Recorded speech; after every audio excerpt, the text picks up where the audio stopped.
Ladies and gentlemen, this is the state of the scene.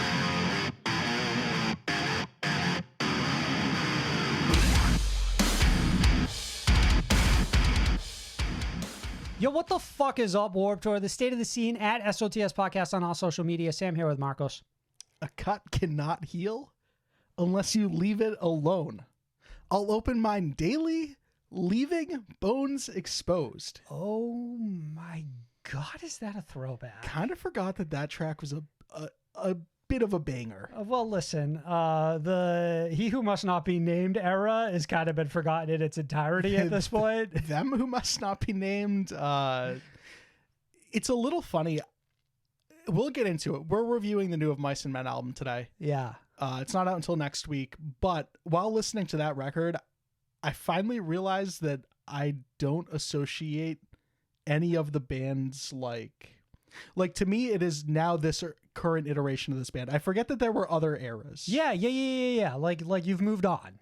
But I think collectively we've all moved on at this when point, you say it out loud, it feels like, yeah, wow, 8 years later, they finally moved on. But no, I think I've just, that has made its way out of my memory finally. Is there a band where you haven't done that yet? Where it's like, whenever you think of them, you still think of like the vocalist that isn't the person. I think this one's going to be super obvious, but this week was like the 1 year anniversary of Ryu and Crystal Lake parting ways.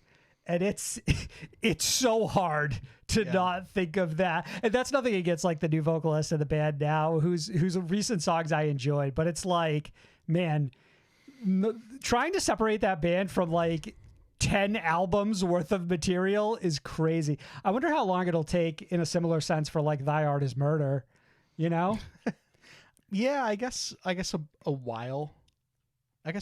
So they announced their new vocalist this week too. They like soft launched him, kind of like the new boyfriend. They're like, they introduced him at the show without ever like announcing his name or anything. It's a little funny because that does mirror how CJ made his way back into the band originally. Yeah, but CJ's was crazy, right? Because didn't he like come back, rip up a fucking Bible in half and throw it in the pit? Right. Yeah. No, it was cool, but it was a similar like launch of the vocalist. Like, oh, Thy Art, for whatever reason, only announces who their vocalist is in the live setting. I was going to say, well, now Thy Art seems boring because they just ran it back into the same idea as last time. It's like, come on, hoping guys. we wouldn't catch on. Come on, guys. Do something different. Predictable ass band. Marcus, before we get going, as always, every link you need is in the description of this episode, including our socials, playlist, merch, and Discord. Subscribe to us on YouTube at SOTS Podcast YT and leave a thumbs up if you're watching the video version of the podcast. Also, comment what's a band whose first vocalist you still associate the project with. And if you want to support the show, consider becoming a patron for early access, stickers, Discord benefits, producer credits, and our video content, and the ability to ask questions on the weekly show. God, I'm all over the place today. I forgot to mention that if you're listening on Apple or Spotify, you can leave us 5 stars.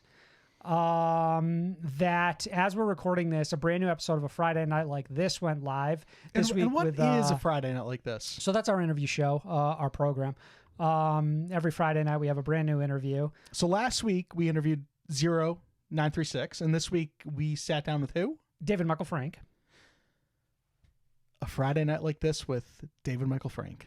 Right, and if you enjoy those episodes, you can jump on our Patreon. And for only $3 a month, you'll get access to our upcoming episode with Barry Tomorrow and Magnolia Park, which is not a joint episode, though that would have been a fun idea had we actually followed through on that. I have an idea for like a new way to intro the show moving forward, like a new topic discussion Kickstarter. I'm always open to new ideas. Okay, it's called Dated Discourse, where we talk about everything that happened in the discourse for a week, but by the time we talk about it, no one cares anymore. That's no stakes. You know what I mean? Yeah, like there's no stakes. Slightly. Let's start off here with somebody brought a machete to a Silent Planet show. We should have to like rate these on what, like discourse level? Yeah. I already know which one's at the top this week.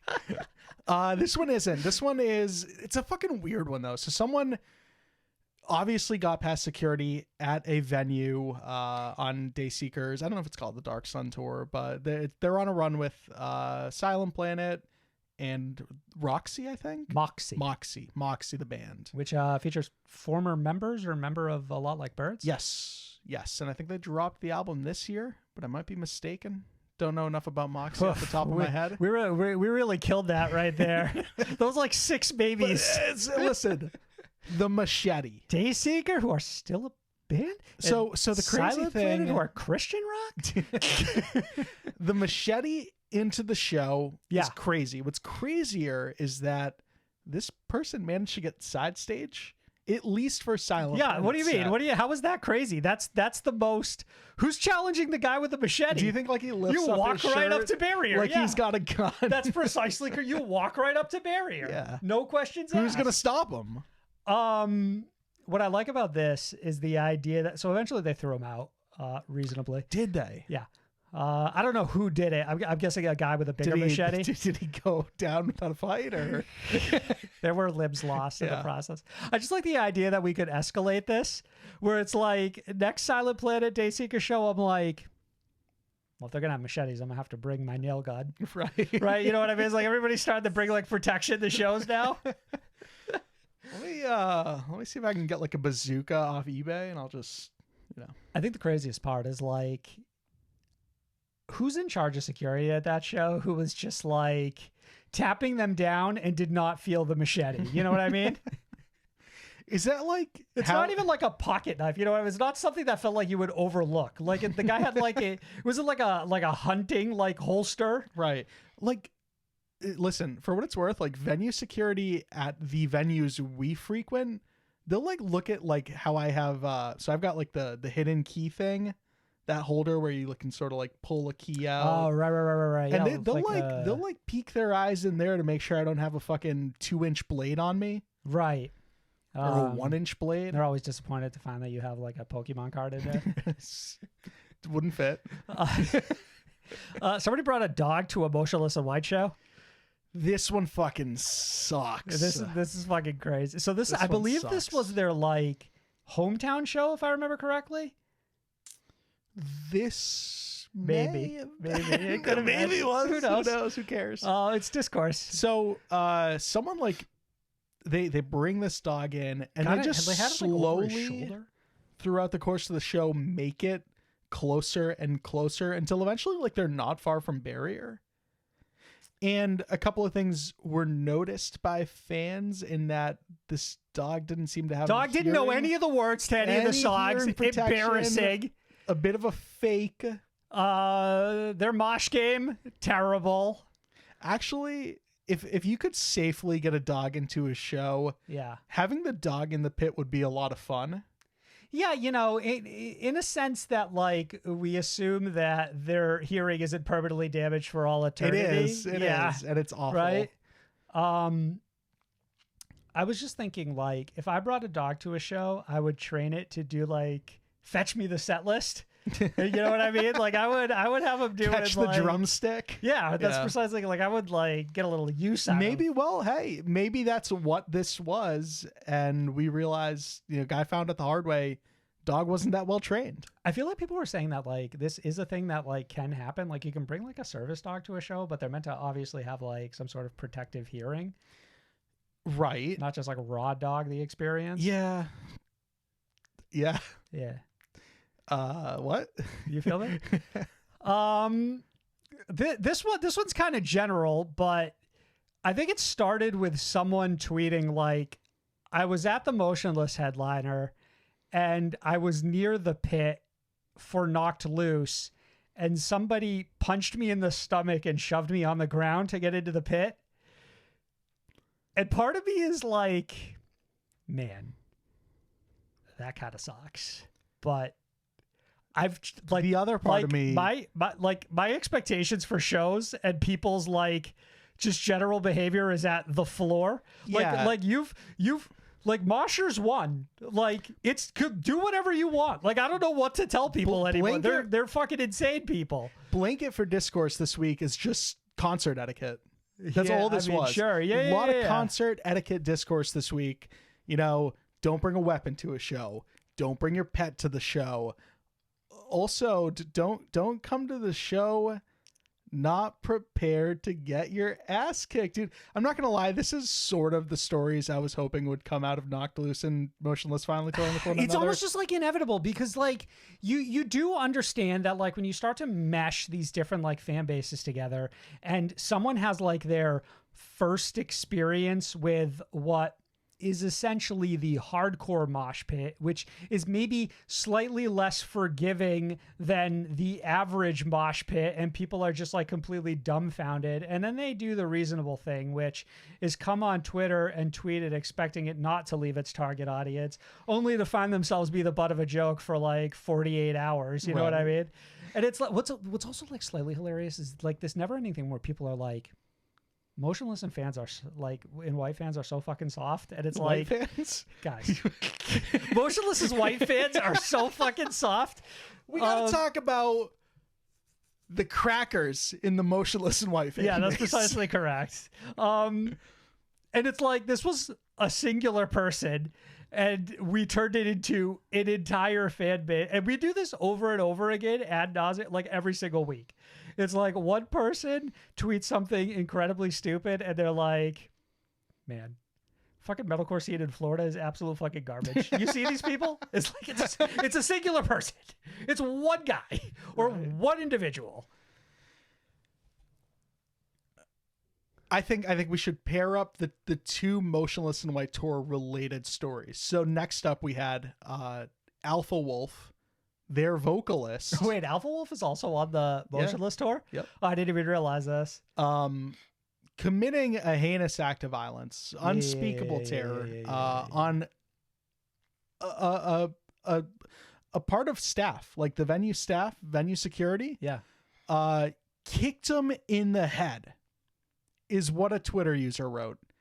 And then like a day later, the video comes out. And it's like a light tap telling him to go catch someone who's about to fall off the barricade because they're crowd surfing. And the reason you're standing there getting paid is to go and catch those people. This reminds me of that. Do you remember the like the first podcast of all time, This American Life? Like the first season. I thought that was a fucking soap opera. No, it wasn't. It was a pod. What are you talking about? It's literally a podcast. No, like it has a soap opera name. And you remember they did like the fucking This American Crime with like Adnan, and they were like, we think this guy might actually be innocent, and we're gonna go and prove it. Serial, you remember Serial? Serial, I remember. Serial, yeah, that's what I meant. From the producers of This American Life. And the first episode starts off, and it asks everybody to like explain what happened that day, and like everybody has like completely different story, like interpretations, and it's like it's talking about like people's memories and stuff like that. This is what I mean. Like I feel like that person saw what they saw. They blinked. You know? They saw what they saw. They saw somebody get violently kicked in the head. Like that's their memory. What happened was they blinked and they missed the contact, and all they saw was the security then take a step forward. Right. So to them, it looked like he flew. Right, exactly. Yeah. So it's like, how can we question their experience? Who can say who's right here? Thank God for camera footage. Man, this one's funny. The funniest part of this one is their guitarist, Alpha Wolf's guitarist, then going online and saying, I literally film every set from like multiple angles, and it's taking everything in me not to leak the situation. Did they go on to leak the situation? Because No, I feel like they did not. God damn it. They also didn't call it the situation, but I like referring to it like that. This is also juxtaposed well with like the discourse on Alpha Wolf like 4 days prior, which was like their mosh pits were too soft. So it's like this band is like it's like choose your narrative at some point. Right. You know what I mean? It's either like Alpha Wolf fans, they're soft. The fans are driving them they're to slow violence. dancing in the mosh pit, and then alternative like Alpha Wolf is the most violent band in the scene right now. Pick one. This last one is insane. Is probably fucking nuts. One of the most insane things I've ever seen happen in my whole life. What I will say is the discourse around this one is just that like everyone thinks this is nuts. Yeah, there's no gray area. There's no here. take on this. Right. There's no hot take. Somebody wore blackface to Bad Omens VIP and was sent home. So their rationale, as I understand it, is they drafting up the in defense of my blackface post that has got to be the longest night of your devil's life. advocate. they thought it would look like the balaclava fucking Bad Omens mask. So they paint their entire face and their neck black. You know, they do the some symbols. body paint. Then they do the symbols. They got the peace sign. They got the death sign, and they got the mind sign. Right. And it's like red and it's barely visible. And then they go to the show. And like you said, they have VIP. They get absolutely fucking rejected because bravo to Bad Omens. Rejected kindly, I think. Like, Yeah. told they could, like, you want to go home and wash your face for, or like, you know what I mean? Right. Well, what I mean is like, Try this day again. shout out to the venue or Bad Omens team, because obviously you do not want to put the band in the situation where that photo ever leaks together. Right. Like you're I'm like, sure if it got that close though, the band would have rejected it themselves, but like, you can almost see the red dot sniper coming from the like fucking publicist, like who's in the room with it. I think the most tragic part of this story is being able to get that far and not a single person in your life stopping you and saying, hold on. hey, you know what? Just can you look at me one more time? Because that sort of like looked like a different thing than what you're going for. Yeah, I don't know if this plays as well as you think it does. And that's been a week in dated discourse, Marcus. Let's do a few Patreon questions. Alex asks if you could take a page out of Holding Absence and Alpha Wolf's book and have two artists collab on an EP. Alpha Wolf and Holding Absence, the only two bands to ever do that. The only bands that have ever done a split. Yeah. Who would you choose? Love to know both your thoughts on this, including artists that have done it already. Okay, all right, fair enough. Right. So I was thinking like Loathe and maybe Alpha Wolf. Settle down. It's Loathe and Holding Absence who have done it before. Funny enough, not Loathe and Alpha Wolf. But that was the joke. Okay, Is like gotcha, Alpha Wolf then gotcha. gets. Yeah. You gotta start giving me like a hard wink after your Yeah. joke, so I know when you're being funny. Thank you. I can't do a hard wink. Just looks like Give I'm me like a fucking soft wink. having a problem. You're having a stroke right now. You're right. God, if I could take two artists and like just smash them together, I want to split EP between like Machine Gun Kelly and Bring Me the Horizon. Like just something that would absolutely, it would, like Discord. We're talking Piss off discourse. a lot of people. Like I just want to right? I would want to ruin the internet for a whole day with an announcement like that. You know what I mean? Last week we were talking about how Demi Lovato said she wanted to work with Noctilus, so a split EP between the two of them would actually go insane. It would go a little insane, right? It would go a little insane.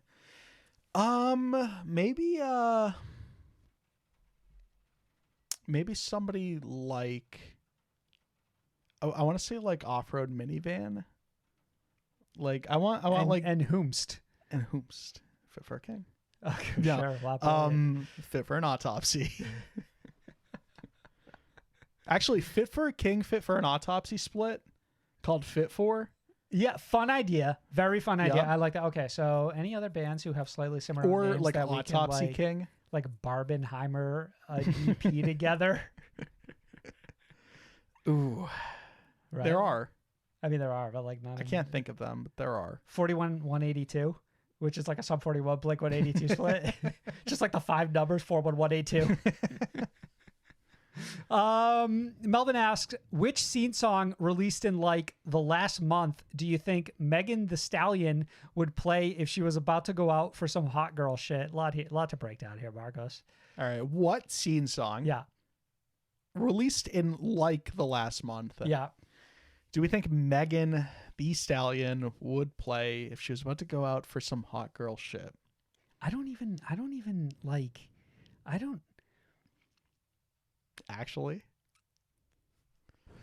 you got it? barely a scene song, but Mamacita by Chase Atlantic. Oh, what a beautiful Which choice. just released. Yeah, absolutely, of course. Because you found that's- the perfect cross genre. Chase Atlantic only releases music for people who partake in hot girl shit. And they played Warped Tour, so they were 100% a scene band for all eternity. They did a full month, bro. They did a full month. We saw them twice. Ava asks, what are your guys' favorite color combos, like red, black, white, and etc.? And which album cover art used it best? And which ones you think suck? Like, be so honest. Which ones are amazing and which ones are stinky? What color combos do I think suck is the question? I'm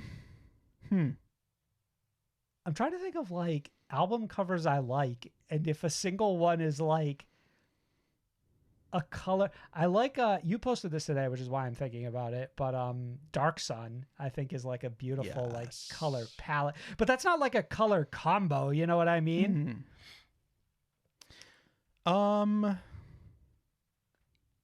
It's a weirdly tricky question, honestly. Like, it's a weirdly tricky question. It's a challenging question. Like, I can't even think of like an album that's just like flat like colors. I feel like everything is like a logo or like a style or like this one is like it's bleeding slightly into news for the week, but I'll just say my piece on it right now.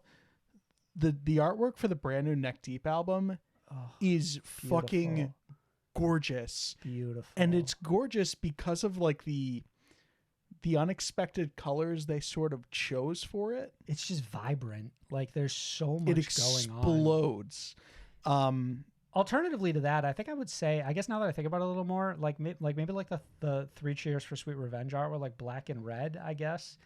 Is like always red a is definitely favorite. Well, I think you also have like white and black's the combination, right? Like you got it? Yeah, like Finding God Before God Finds Me. Sure. There's so many Architects, Sleep Token. There's so many. There's so many. There are.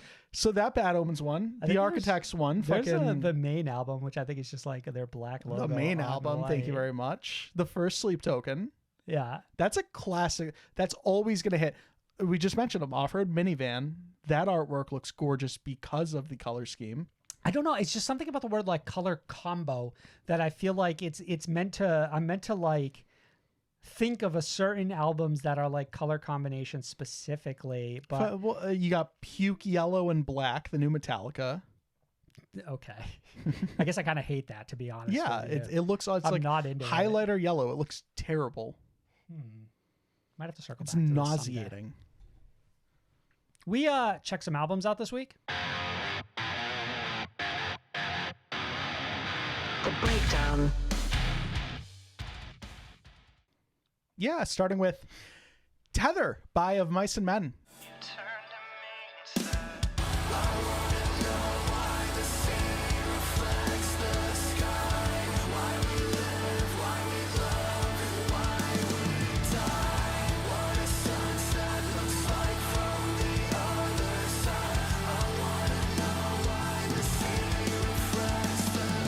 This is the Southern California Outfit's 8th studio album, arriving the 6th of October via Sharptone Records. Tether consists of 10 tracks and is the much anticipated follow-up to the excellent trio of EPs, which collected as 2021's Echo LP, which, you know, we were pretty favorable towards. I think we both liked that one a lot. We both liked Echo a lot. I remember there was like a bit of a heated discussion on about whether we wanted to include it in our top 20 for that year, and I think it fell just outside of it. We always colored that year as the year we turned our backs on metalcore. We really did. Yeah. Because we also we shut the door on Silent Planet's face, too. Yeah, they barely made the and they were part of like a collection of albums that like we just, for whatever reason, we couldn't pull the trigger on pulling them into our top 20. So I know how to start this review. By all means, I think I'll be fighting tooth and nail comfortably now that we're pretty much in October. I think I can say this is close to a top 10 record I've heard all year long. This is interesting. And I think I'll be fighting to put it in the top 10, much less the top 25 or whatever we settled on in 2021. Pitch me. This is a really strangely beautiful record. Like, that's just not what I expected heading into this one. Like, you know, we got a couple of singles, right? War Paint being one of them. And, you know, it's not my favorite song by Mice and Men, but like once that chorus hits, it's tough to get out of your head for the rest of the day. But it's not like a beautiful song, right? But the the deeper and deeper you get into this record, just parts of it really shine through in a way that sort of take your breath away at times.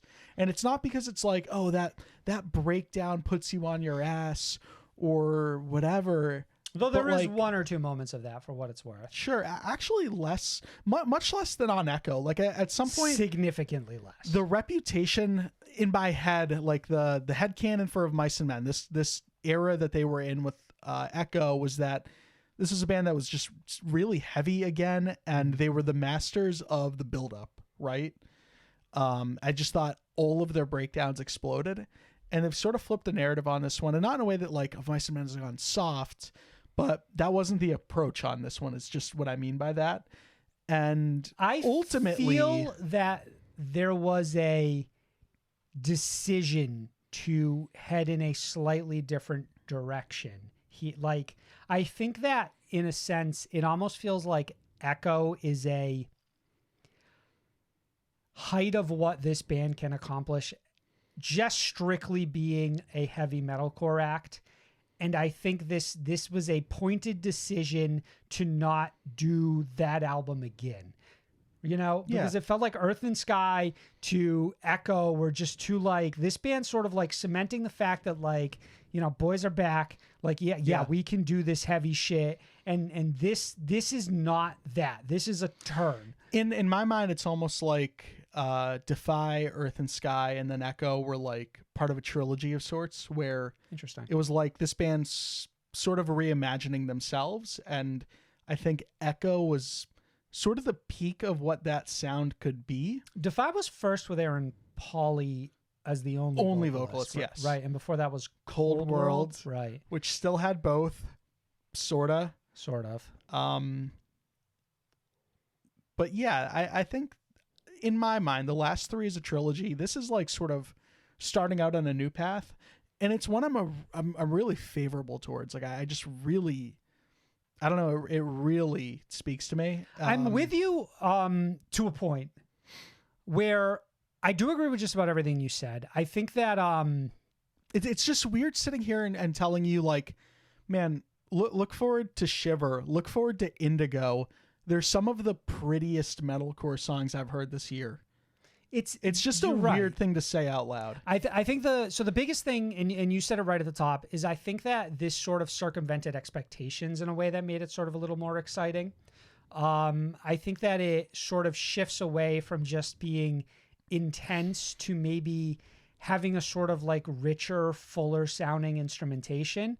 I think within that, Valentino really pops more than he has in the past. I think like the drums really come through in a way that they're almost allowed to shine because everything around them is a little more like toned down. I think Shiver is a great call out as a really fantastic track, and I think Aaron Pauley's vocal range within that song and specifically is really impressive. I completely with you on the sort of like emotional capacity and sort of journey for this. I think that is the peak of that is Tether, the title track. And then maybe right beneath it and almost as like as a perfect companion piece is Indigo, which comes right after it on the record. Man, I have few notes critique-wise for this one, but I really wish Tether, Indigo were the last two tracks on here. 100. We're 100% aligned on that. For some reason, they're not, and it's Zephyros, I think is how you pronounce that last one. Right, there. which I think doesn't quite have the impact of the two tracks that come before. It doesn't, and I'm not saying it's a bad song. It actually incorporates like some synth in a really cool way. Right, but which if you don't could, expect. you'd shift it a couple songs earlier, Right. and then you'd have that really perfect ending that you wanted. Zephyros is a better like track to flesh the track listing out to get you to the point, that emotional peak of Tether and then Indigo. And I don't care how those finish off the album, but I just wanted them towards the end or closer towards the end than they both ended up being. Mm-hmm. And like I said, there's still what heavy moments on here. What like I will tell you is like that heavy shit still fucking bangs. Yeah. Eternal Pessimist might be one of my favorite tracks this band has ever made. A Fuck You breakdown hits so hard every time. Huge track. And like people have obviously heard War Paint, which was a single, which is still a fairly heavy track as well. It's like by no means does this band like completely take their foot off the gas. They just, I think, do a better job of crafting an album experience here that is going for something a little different than what they've gone for on the last couple records. And I think that they knocked it out of the park as far as delivering on the album experience. Because I think, like, again, Defy, Earth and Sky, a pretty solid album. I think less fondly back on Defy, but both just didn't have like that full album feel that I needed them to have. And Echo got close, but this really feels like, I don't know, this is a great album from beginning to end. I know I liked Echo. It doesn't have that, and maybe it's because of how it was delivered to us. With right, where it was like EP drops. EP, so maybe right. it felt like it lacked a certain amount of cohesion. Yeah. Where it feels like this is very like tethered together. But you hit the nail on the head. It's a very cohesive record. It's one of the most cohesive records I've heard all year long. As far as like vision goes, I think that this band absolutely delivered on what they set out to accomplish. And it's a really impressive thing. And honestly, I do walk away thinking to myself that this is a top 2, top 3 of Mice and Men record personally that I've heard. I mean, granted, like there wasn't a whole lot of competition. I hold the first 2 in really high regard, and then the 2 that came after that less so. They're formative for like the time that you heard them and all Right. that. I'm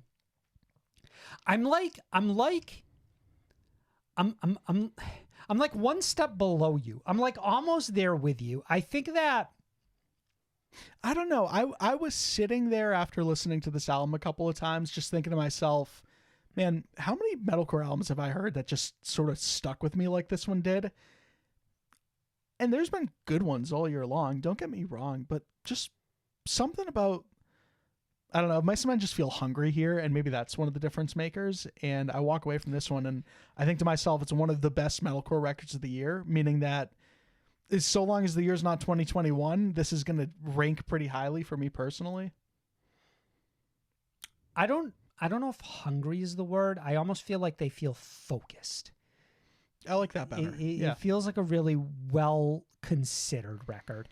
I think I would give this a hard 4, like just shy of like a 4.5. I'm at a 4.5. Okay. I really enjoy it. It's blowing my mind you don't give this a 5 Actually, when you consider it one of the best albums you've heard all year. So I'm not sure what your metric is. It absolutely confuses the fuck out of me. I'm a little more defensive as far as like I just don't hand out 5s, right? Sure, I just sure, don't sure, do sure, that. sure. Not but even you know to the what? albums you enjoy the most. You have convinced me a little bit that I Yeah? do think this is maybe like a light 5. So I after really you like talked me into this record. being one of the best albums of the year, I had to convince you that you're correct in your assumption. It's very fascinating. But maybe you're feeling that 4.5 a little bit more, aren't you?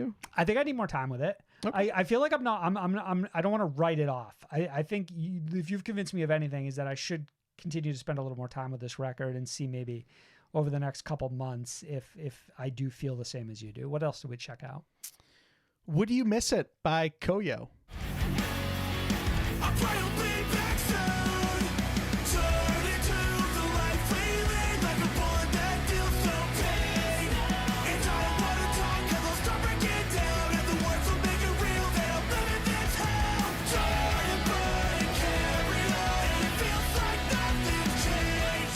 This is the Long Island Outfit's debut studio album, released the 29th of September via Pure Noise Records. Would You Miss It consists of 11 tracks and is the follow-up to 2021's Drive Out East EP. Drives Out East, like drives that you take out east. Gotcha.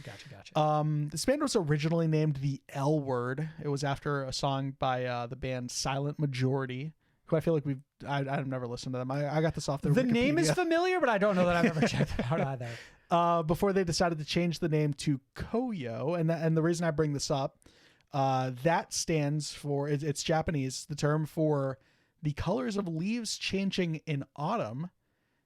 And autumn kicked off last Saturday, Sam, 6 days ago. So the band sort of nailed the release date on this one. I feel like you drop it last Friday. And that really like hammers shit home. No, because it has to be dropped in autumn. You can't drop it in the last day of summer. I feel like you unite spring and you're like we're kicking off autumn officially. Right. Yeah. But hey, leaves are starting to change color here in New England, which feels good. And it means it's a perfect time of year to listen to Koyo, and especially their debut record. And I pray to God I'm saying their name right. Not that I think there's many other ways to pronounce it. I'm pretty sure you're saying it right. I'm in my head now. One quick thing I wanted to mention about this album before we get into it is that this is the classic band went out to a isolated cabin in the woods. Love it. To That record it narrative, over the course of like... I just like the narrative behind an album. You know what I mean? It's like, I do want to know exactly where you were, and I do like when it's like a segregated, like away from society it's the type perfect beat. sell for me. Uh-huh. Perfect sell. But this one, Secluded. This one sort of pulls me out of a little bit when they actually do tell you the location, which is rural New Jersey. What do you have against rural New Jersey? I just feel like there's not a lot of rural New Jersey going on. It's literally the Garden State. It's literally the fucking Garden State. You don't think there's any rurality out there? Yeah, I just feel like New Jersey's a very well-populated state, is it not? Every state is fucking well-populated. That doesn't mean they don't have areas that are rural. Like, so, okay, you know what? Fuck you, because I'm going to prove this point a little bit more. I was reading a bit about this album, and one of the members... I thought you were going to tell me you were reading about New Jersey. Like, you came in here with, like, New Jersey information. I was we'll talk about this album at some How am I supposed point. to prepare for that? But what I do want to cut across is the fact that I think they lied to us.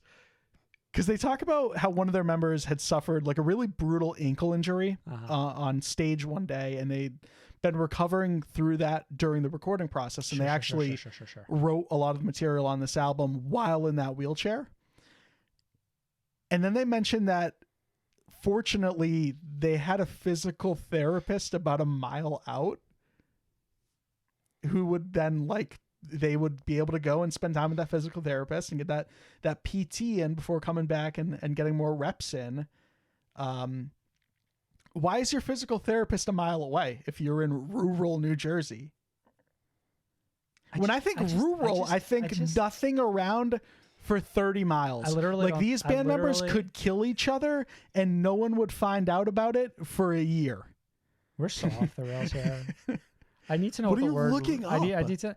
rural, in relating to or characteristic of the countryside rather than the town. What does being rural mean? The delineation of built-up territory around small towns and cities were first introduced in 2000. According to the system, rural areas consist of open countryside with population densities less than 500 people per square mile and places with fewer than 2,500 people. Okay, so you're saying of all the 2,500 people, one of them can't be a fucking physical therapist? I'm just saying the band is lucky this paid off.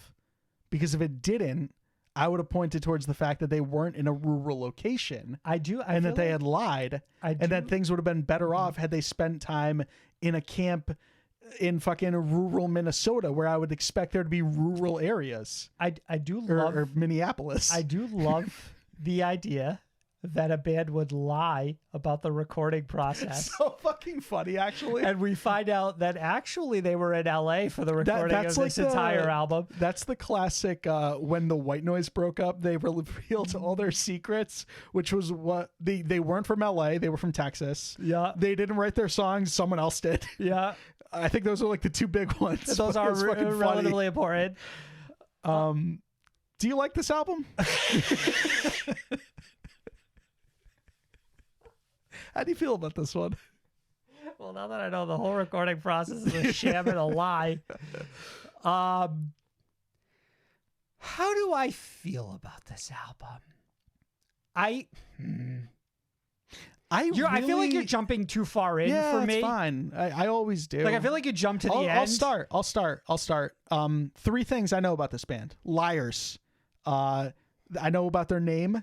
They had changed it. Leaves changing colors. All right, so let's do and the third thing, because heading into this review, I didn't know much about this band. I really actually adore them. Okay. I just really like this sound, and their whole initiative was to deliver on specifically Long Island emo and Long Island hardcore. And what they mean by that more specifically are bands like Taking Back Sunday. And you see that because they have like dual vocals at times. So I like that our point of reference is literally one project. Dozens and dozens that probably made up like a scene that's been going on for 30 years. Well, sure. And well, like the Long Island scene, Taking Back Sunday. They've been carrying it for like 20 years, bro. But we finally have some torchbearers. The in other this Taking one. Back Sunday, which got canceled as fuck. But, you know. This band will finally be carrying the torch Yeah. moving forward, I think. So you're saying Taking Back Sunday. It took We're 20 moving years. down the timeline. And yes. this band is the chosen Koyo. one. Long Island hardcore lives again. All right, you're saying you really liked it. Here's what I wrote. Here are my compiled thoughts. I found this record to be easily digestible, familiar feeling, and very enjoyable, like post-hardcore meets pop-punk. I think the most enjoyable thing for me was the pacing of it all. This record, it starts and then it's over, and you just didn't realize you spent 30 minutes with it. It's once it gets running, it doesn't stop, is what I mean. And every song comes and goes, and it's just a breeze to listen to. And it's funny too, because like there's also an emotional weight to a lot of tracks that you do not pick up on the first time around. Right, because we never really slowed out in tempo to make it like brutally obvious. So I'm listening to a track like Takes a Pill, I think is what it was called. And I'm sitting there like, wow, this song's so much fucking fun. And then I go read about it and I'm like, this song's subject matter is fucking hard to read about. Is it? So it's Life's a Pill. Life's a Pill. Yep. And one of the members wrote about how ultimately they chose to stay on a tour and they didn't want to grieve after finding out that a close family member had passed away from something related to drugs, right? So they wanted to sort of just finish the tour, deal with it another day. The song kind of deals with loss and escapism.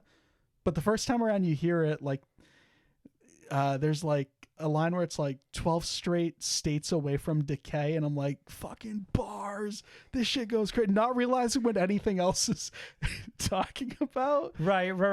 You're surface leveling the whole experience. And then you go back and you read the lyrics and you're like, fuck, that's tough. That's hard. Grateful you had read the lyrics before you came on here and Yeah, did I a know. whole 5 minutes on bars. Most feel good track of the year. But it is easily digestible. Like you hit the nail on the head with that one. This one's just a straight up blast to listen to, as far as like, it's just exciting music. But again, like it does have like a lot of layers to it, because you'll go and check out the lyrics and you'll realize, hey, this band's saying some important shit, actually. Yeah, I mean, they get a little fucking emotionally yeah. raw with us.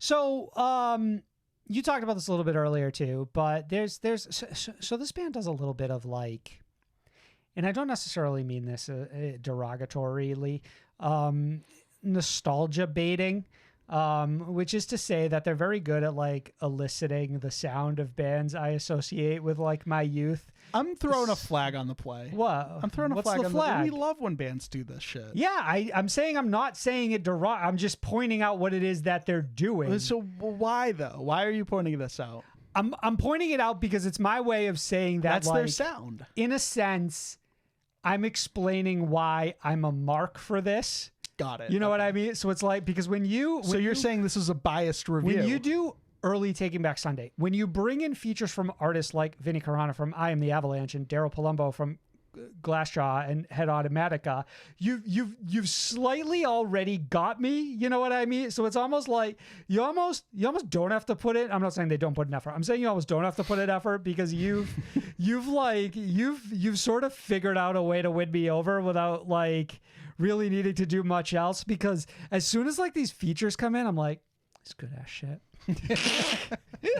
And I felt the same way when we heard the first single from this, You're on the List, and it was like just a dead-on vocal back and forth, like right off of like the first couple Taking Back Sunday albums. And I'm like, don't know if it's... they know how to sing this shit. I don't know if it's specifically the first track I had listened to by this band, but like, it's easily my favorite track off of here, just because of that first time listening to it. I'm kind of thinking to myself, like, God damn, this is fucking cool. And obviously the fucking music video is such a fucking great sell. Fucking Frankie Arrow's in there. I think if there's one aspect of this album that I would consider to be maybe slightly disappointing, is that there is a certain fun energy from this band in that video that I don't think is really on this record. You know what I mean? So like, I would say that this band is almost, that video was like quirky and funny and silly, but like that band is not here in the music for me. Like, I don't get that energy from the rest of this record. Well, did you really get it from the song I in think the video? because Goddamn. I think because I associate the song and the video so closely, it's like, this is the fun song for me. You know what I mean? This is the band comes in and kicks us out mid-performance. The fucking one of the My Chemical Romance members is there giving us a score on our performance type thing. You're right. It is the standout on this record. I think Postcards is almost like right there below it for me, because it's just the right amount of sentimentality and this really lovely melody that stuck with me.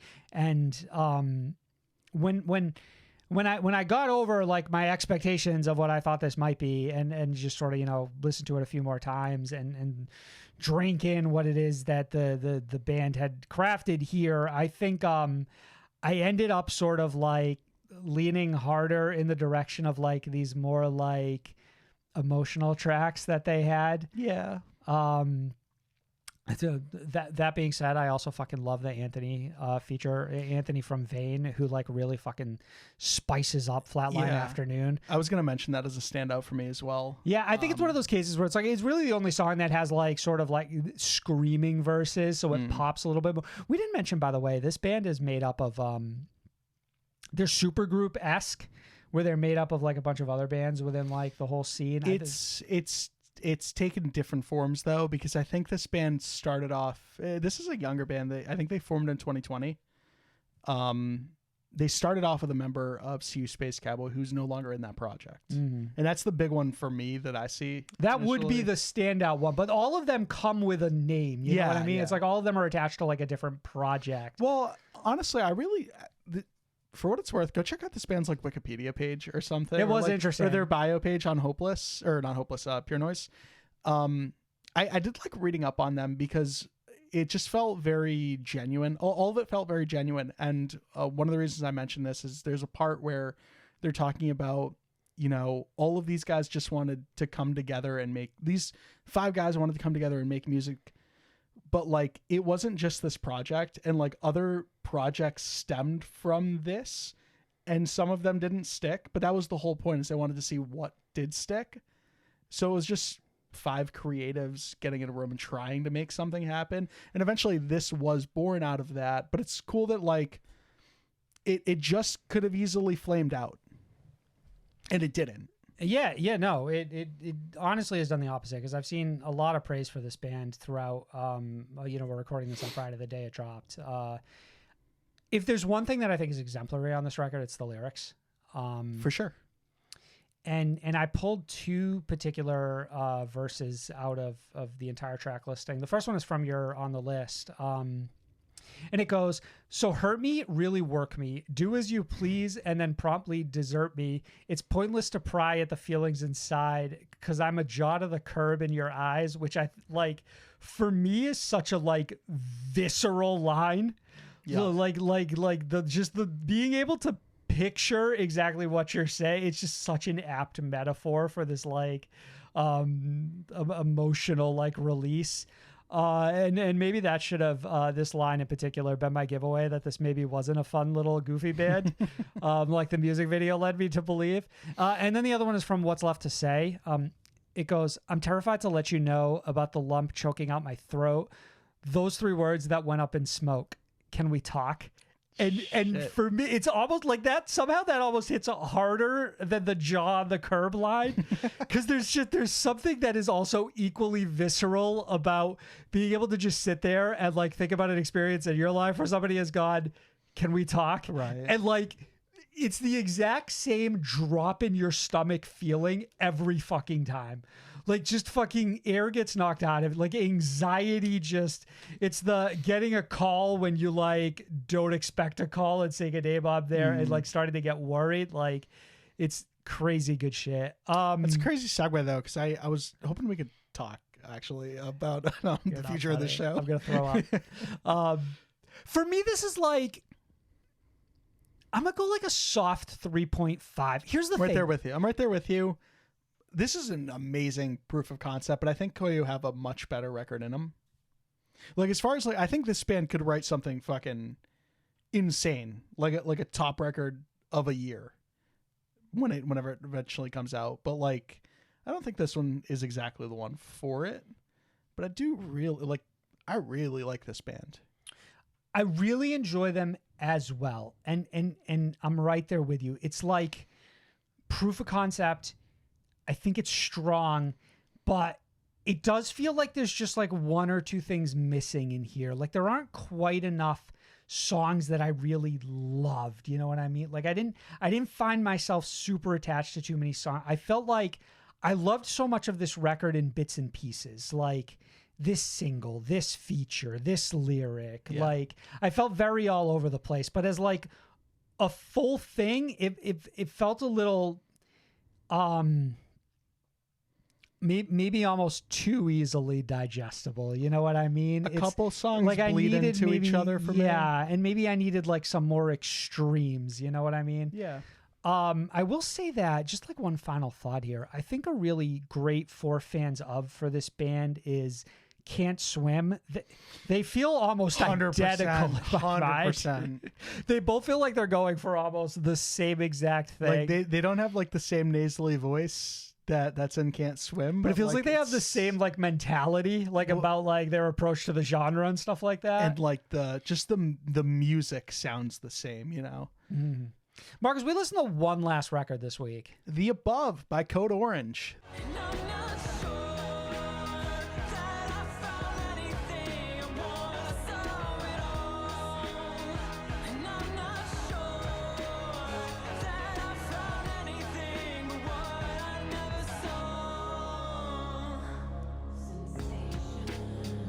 This is the Pennsylvania Outfit's fifth studio album, released the 29th of September via Blue Grape Music. The Above consists of 14 tracks and is the much-anticipated follow-up to 2020's Underneath LP. Quick notes, entirely self-produced for the first time. I think that's important to know because I feel like we'll talk about production a bit. Okay. And the band's first on Blue Grape, which is a label that actually launched this year. It was created by two former execs from Roadrunner, that record label, which I definitely looked up myself because I saw that this released on Blue Grape, and I'm sitting there like, Blue Grape. Is this self-released? Like, I'm like, is this band so just like fucking funny. writing some whatever label on there? Because we've had the same conversation when we talked about the first couple of singles that dropped on this show. We did? About Blue Grape and about this being two separate executives. I think this might actually be the one first, ear out the other. I could be wrong, but this might actually be the first album on Blue Grape, period. Like not just Code Orange's first album on Blue Grape. I think that's a cool accolade that obviously very few albums can claim.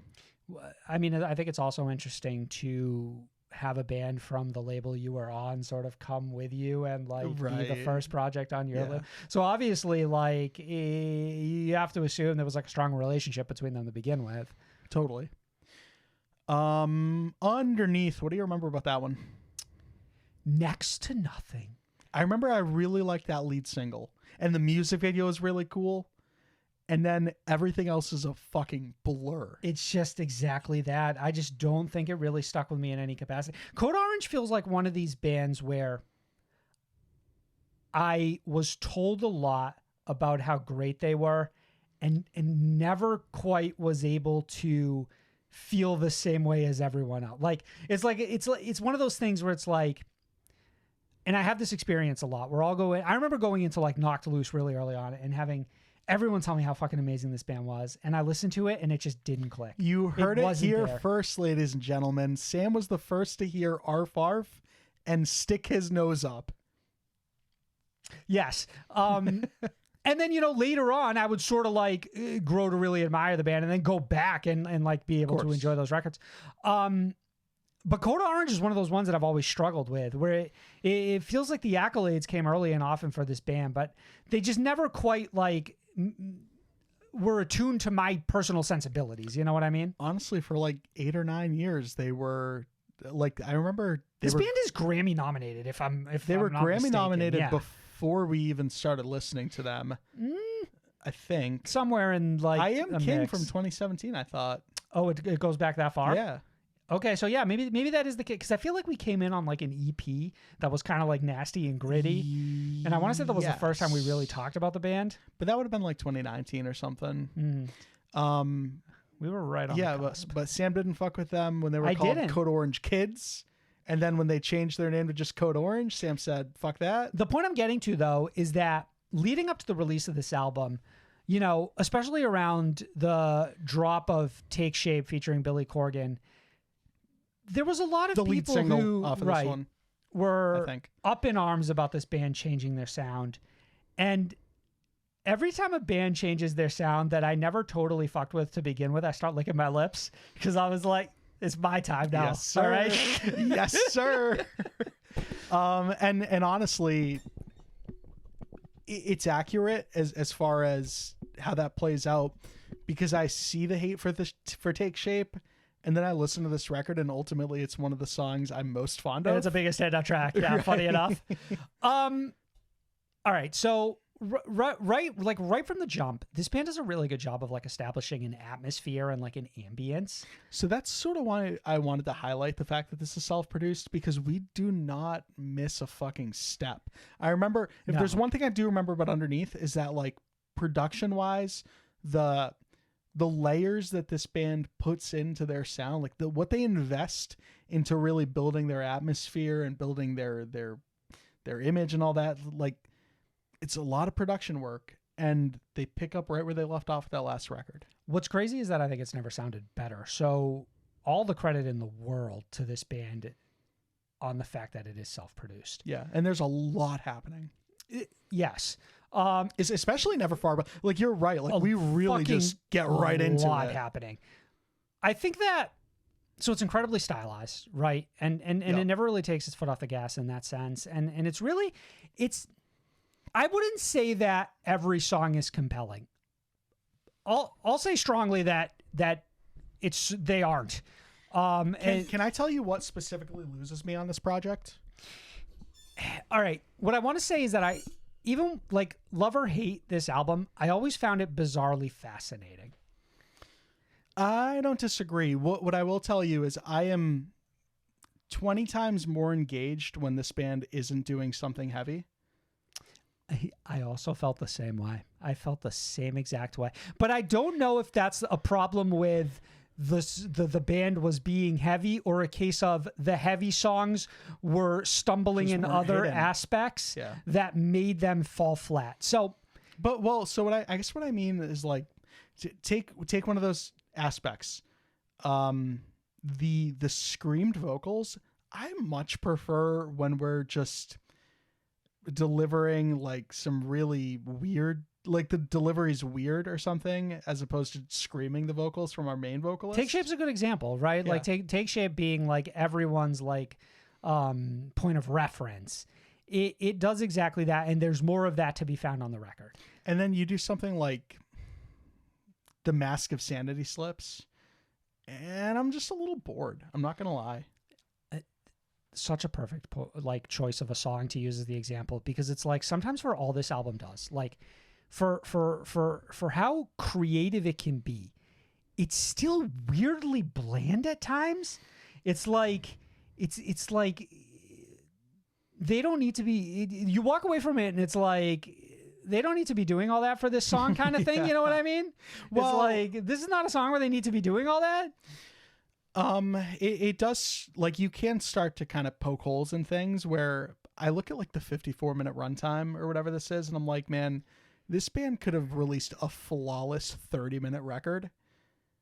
Just drop tracks like The Mask of Sanity Slips. And I know we're pissing off like someone out there because that's their favorite track, but we are incredibly on the same page. Did not here. work. But there are specific reasons about Mask of Sanity and why that doesn't work. And I think it's this overly repetitive, like mundane line with just a flat no hook on it. And I think we find it again in I Fly, and we find it again in Splinter. And it's like I was I was at a point on this record where it was almost like every song was like 50-50. It was like every other track I was really into, and that is tough on a 50-minute album. And then I'm curious if you're going to agree with this next part. Very deep into the run, in the track listing here, do I think we hit a really impressive run of like 3 specific tracks? Go ahead. That end up being my favorite ones off of this record in Grooming My Replacement and Snapshot, and then Circle Through.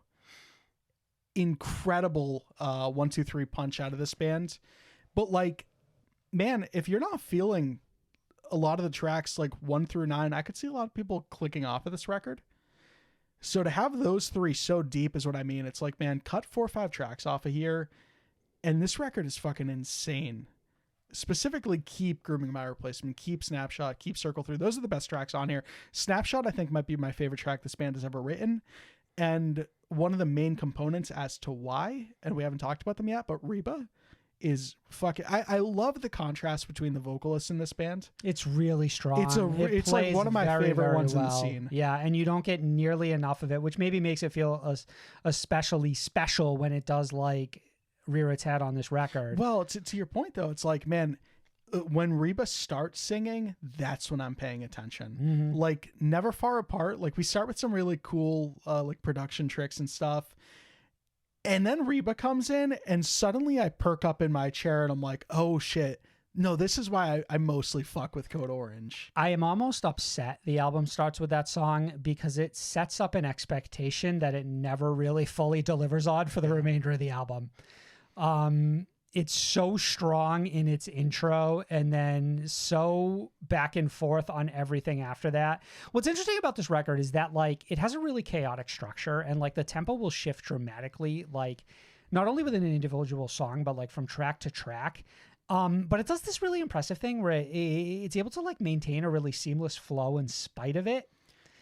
So like some of the transitions are just flat out impressive. Right. The song ends and like just picks right back up on the next track in a way that's almost like, did the song ever end to begin with? Again, like credit to the production choices this band makes, right? And just how they compose these tracks. And that's one of the things that I feel like you might lose if you really cut this one down a little bit is I really like the listening experience for this band's album where, man, when you do lose attention, like when you lose focus, even within the same song, they might pull you back for like a minute and a half because how many tracks on here have like 3 different parts that are so different from each other?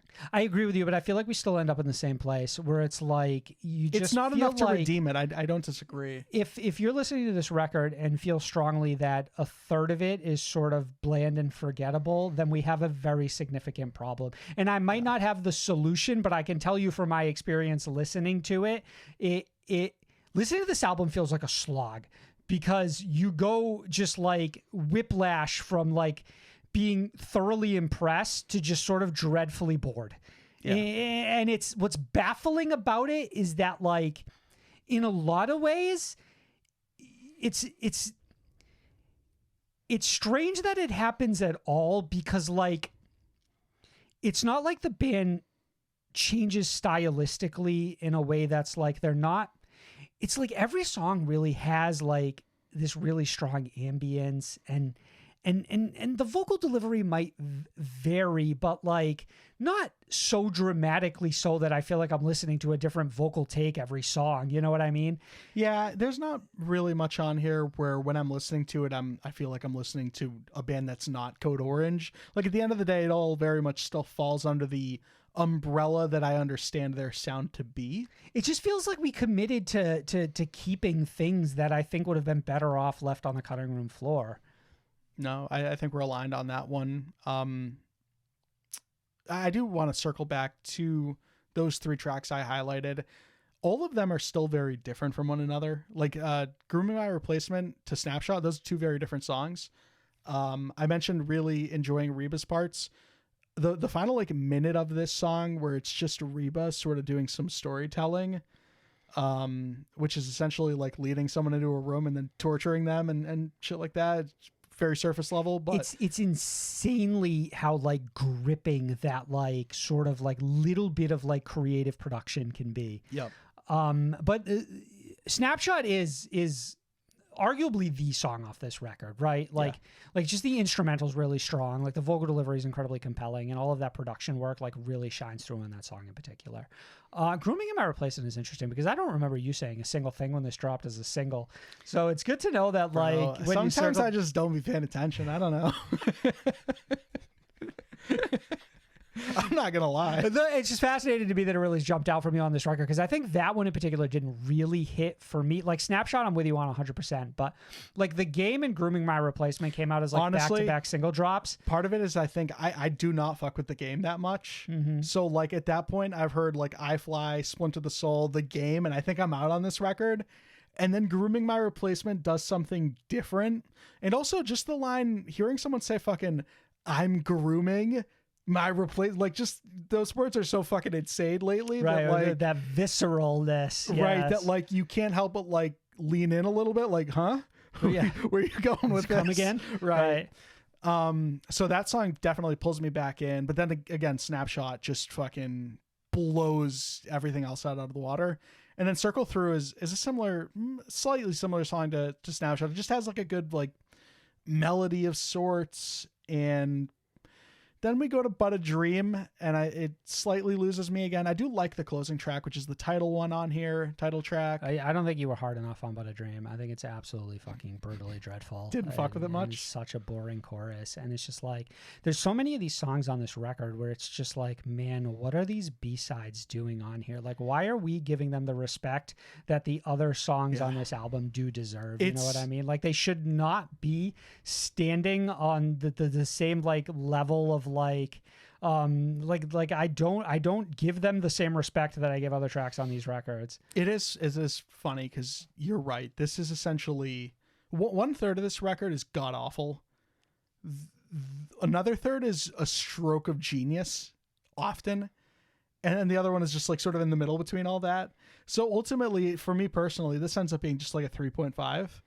But like some of the best songs you've heard all year long are on it. I'd go one lower. I'd go like a 2.5 for me personally. Ooh. It's just like, it's like all of the pieces are here, but we were like if I'm judging the album as a whole, it's like all of the pieces are here, but we weren't able to put it together in a way that was like compelling. Like we weren't able to string together these 14 songs to make a great album. We have what feels like bits and pieces and like good bones and like strong foundations and like I think ultimately what it comes down to is just an editor's cut of this album could go crazy, but Code Orange play too much. That's just the reality of it. And it's like, and I don't hate them for that. I don't like if the vision was to have this long sprawling experience, I get that. I just don't think that there was enough material to prop it up. Fair. So, you know, maybe it would have been as simple as just letting it cook a little longer and like revisiting some of these tracks. But sadly, it just didn't fully come together for me. Koyo and Code Orange, those are out right now. You can go check them out after you listen to the show. And of course, look forward next Friday, October 6th, 2 of Mice and Men dropping.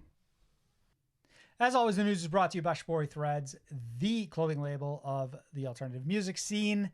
Mark's in the news this week.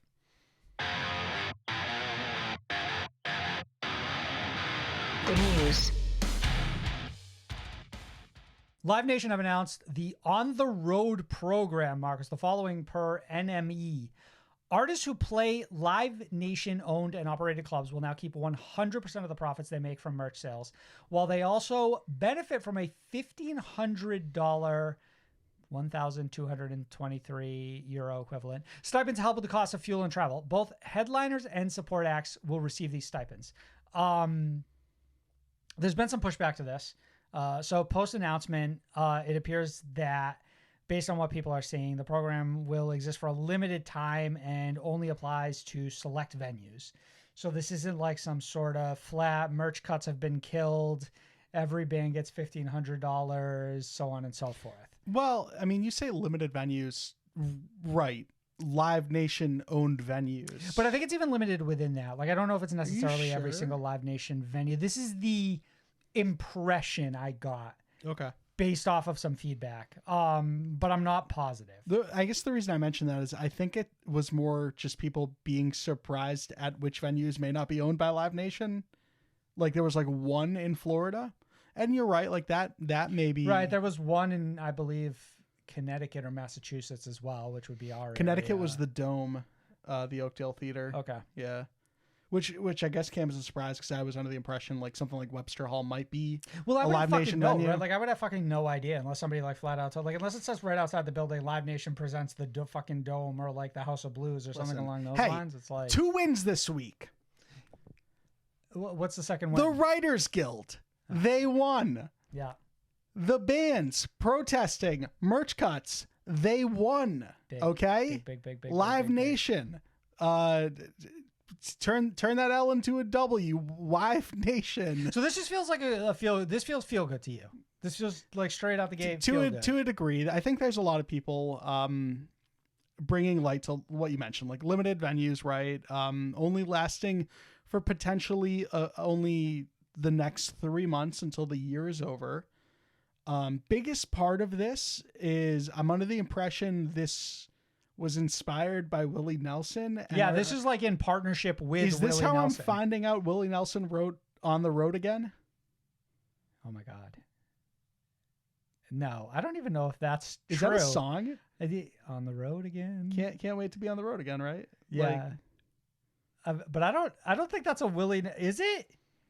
I'm just saying. I feel like that's the craziest part about all this. All right, comment below if that's a Willie Nelson song, so I don't have to actually go look this up. Comment how many Willie Nelson songs you know below.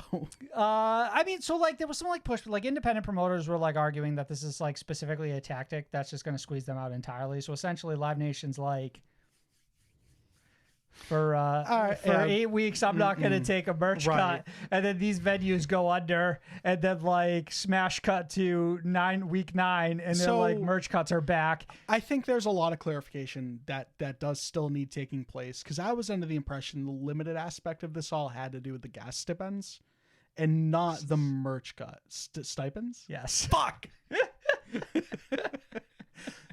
The gas stipends, all right? The gas cards. And that the merch cut would carry over to next year. I do understand the concern over your independent venues. Realistically, if you look at a lot of these Live Nation owned venues, they're like the cap on those venues are pretty solid. Like you talk about the Oakdale Theater, at least local to us, like that's a decent sized venue. You have artists like, man, I remember looking, we saw a couple bands there back in the day. And I remember looking at like, oh, who's coming through fucking Oakdale Theater moving forward? And it's like fucking, R.I.P. Mac Miller was headed there. Like bigger artists. Pierce the Veil was there recently as well. With on the their Used, co-headliner yeah. with the Used, yeah. So realistically, the other independent venues at risk are larger cap venues that are already doing well. I know that like we're getting into. Well, no, some what I'm saying is fucking- that like then the pushback I saw from some artists was like, well, hey, independent venues that aren't Live Nation, Cut yours. You also don't have to Yeah. take a merch cut. Like that's an option. Well, it's funny too because like Live Nation here have gone above and beyond essentially by providing the guest stipends, and realistically, the bands are only asking to cut the merch. right. I mean, to be fair, is like I do sort of align with people that like I rarely, if ever, look at a corporation and think that any of their actions are benevolent in any sense, and that it's not in some way benefiting them. Like this isn't something Live Nation is doing so that like they get a softer slap on the wrist when it comes to like ticketing fees or something like that. Like all of it feels like some long game to make more money. It's not like Live Nation leaned back one day and they were like, let's give back. Like it's just not something corporations do. definitely It doesn't did. happen. And So like granted, it's right to be skeptical. Granted, like, man, credit to the team at Live Nation as far as public relations go. Oh, like narrative wise. Gorgeous narrative. Like, Yeah. hey man, we're just happy bands are back out on the fucking road. Yeah. And we've been thinking about you too. We've been thinking about that dirty merch cut we've been taking, and honestly, we feel guilty. Fuck off, you feel guilty. Like that's not the case here. It's time for a change. Right. Fuck you, bro. But one other thing I want to sort of tack on to the end of this is that artist Illuminati Hottie sort of posted their experience recently with the merch cut and kind of laid it out in a way that I thought was like really clean. And made it kind of easy to understand just how fucking obnoxious it is. So now I'm quoting them here. Here's how merch broke down last night. Soft goods total, $821. Media total, $65. Total gross, $886. Right? So soft goods being, you know, everything that isn't fucking vinyl, and then media being vinyl. Taxes retained by venue, $77. Credit card fees, $40 for a total of $116. This is built into the price point. So for you, so you paid more than the prices I set with the venue. That's just how California sales tax works. So this is one of those things where it's almost like irrelevant of like all this merch thing. You're still going to get like taxed on like goods you're selling, and there's nothing you can really do about that. So that's an 80-20 cut on soft goods, a 90-10 cut on media, and a total venue cut of $148. This plus taxes and fees means venue withheld $265. I walked away with $622. With all said and done, venue made approximately 40% of my net total. And I think when you lay it out like that, yeah, you can see how significant it really is. They go on to say, let's not forget that this doesn't include my upfront investment in merch, buying and costs from distributors, plus paying designers and vinyl, aka selling vinyl on behalf of the label who pays for the initial printing, which needs to recoup before profiting on record sales. These are the numbers from a hometown one-off. Fortunately, the overhead was low and the headlining band was generous with their guarantee offer. The show was put on by an independent music promoter who has been calling themselves the good guys in answer to the big bullies of Live Nation and Ticketmaster, blah, blah, blah. With all due respect and acknowledging that it is a financially unsuitable climate for venues and promoters too, how are we supposed to keep doing this job for you? We are filling your bars on weekdays and walking away with a disproportionately small slice of the pie. I have so much more to say, but this is all I have for now. And, you know, they went on to say, you know, they feel very fortunate that they can pay for their lifestyle through music. But, you know, ultimately, like looking at this system, we can all do a little better. So Illuminati Hotties moving merch, though. Let's be honest. Yeah. That's what I learned. Hey, but I mean, you know, like if we're talking like a cut, like of a percentage, like 40% of $800, like that's not actually huge. Like it's huge for this band, right? And it's huge in the sense that it's 40% of their income. But think about like 40% of some of the bigger shows you've been to where you've seen that like merch line go like straight out the door. And maybe you can start to understand a little bit why venue promoters will be gripping to it with like fucking just not wanting to give up something like that, because that like that amount of money can dramatically shift. Like that's not a flat fee. That's like per band, like the per artist, per show, and that can dramatically change. I actually watched a video recently from a YouTube creator called Tank the Tech, who a lot of you might know as a React channel, but there's a lot of great content on that channel. Tank, I guess is his name, actually was the U.S. tour manager for Electric Callboy on this techno run they just did. Interesting. And they had a really great commentary on like what it was like being a tour manager on Blue Ridge Festival for this year. I've seen that video in my feed a lot in the last couple of weeks. So I sort of dove into a lot of their videos recently, and one of them really dissected an anonymous Excel spreadsheet from a band that had recently done a run across like Europe of like some pretty decent size. So, like we're talking like 10 caps on venues, I believe was the case. And it broke down like costs of everything, costs of having drivers, costs of running like more than like one merch table, all these different things. And to your point, how you talked earlier about, you know, think of like Bad Omens, those Sleep Token, those lines are going upstairs, down out of the venue. Broke down how much money that really is. And then like you talked about, the higher that goes, the more that 40% or whatever it might be in that venue really starts to make a dent. Yeah, like you're asking, you know, somebody to look at the amount of money that they're getting away with making and then just wiping their hands clean of it. I bet you it's a lot harder for an independent venue promoter to look at that money and be like, okay, also keep it, as opposed to like, right? Live Nation, who's like, all right, well, I'm just gonna like, you know, go work on this other side of the business where I'm making an absolute fucking fortune. You know who's the real fucking devil in the shadows here? Are the credit card companies. Illuminati Hottie and Tank the Tech really highlighted something I never considered, which was the cut the credit card companies get with taking a fee on like every transaction. Mm-hmm. That's fucking nuts. Yeah, credit card company is absolutely going to get theirs. I love the I was idea thinking to that myself, bands would be like- like, this is a cash only merch table. Well, I was thinking to myself, like, man, at some point you have to think getting cash you benefit from greatly, because like obviously you're still paying whatever your venue their cap or whatever their profit is, but at least you skirt the fucking credit card fee. I could be wrong, but I believe this is why sometimes when you go into a gas station, they have like a minimum you have to spend in order to use a credit card, is because like because they have to pay a fee.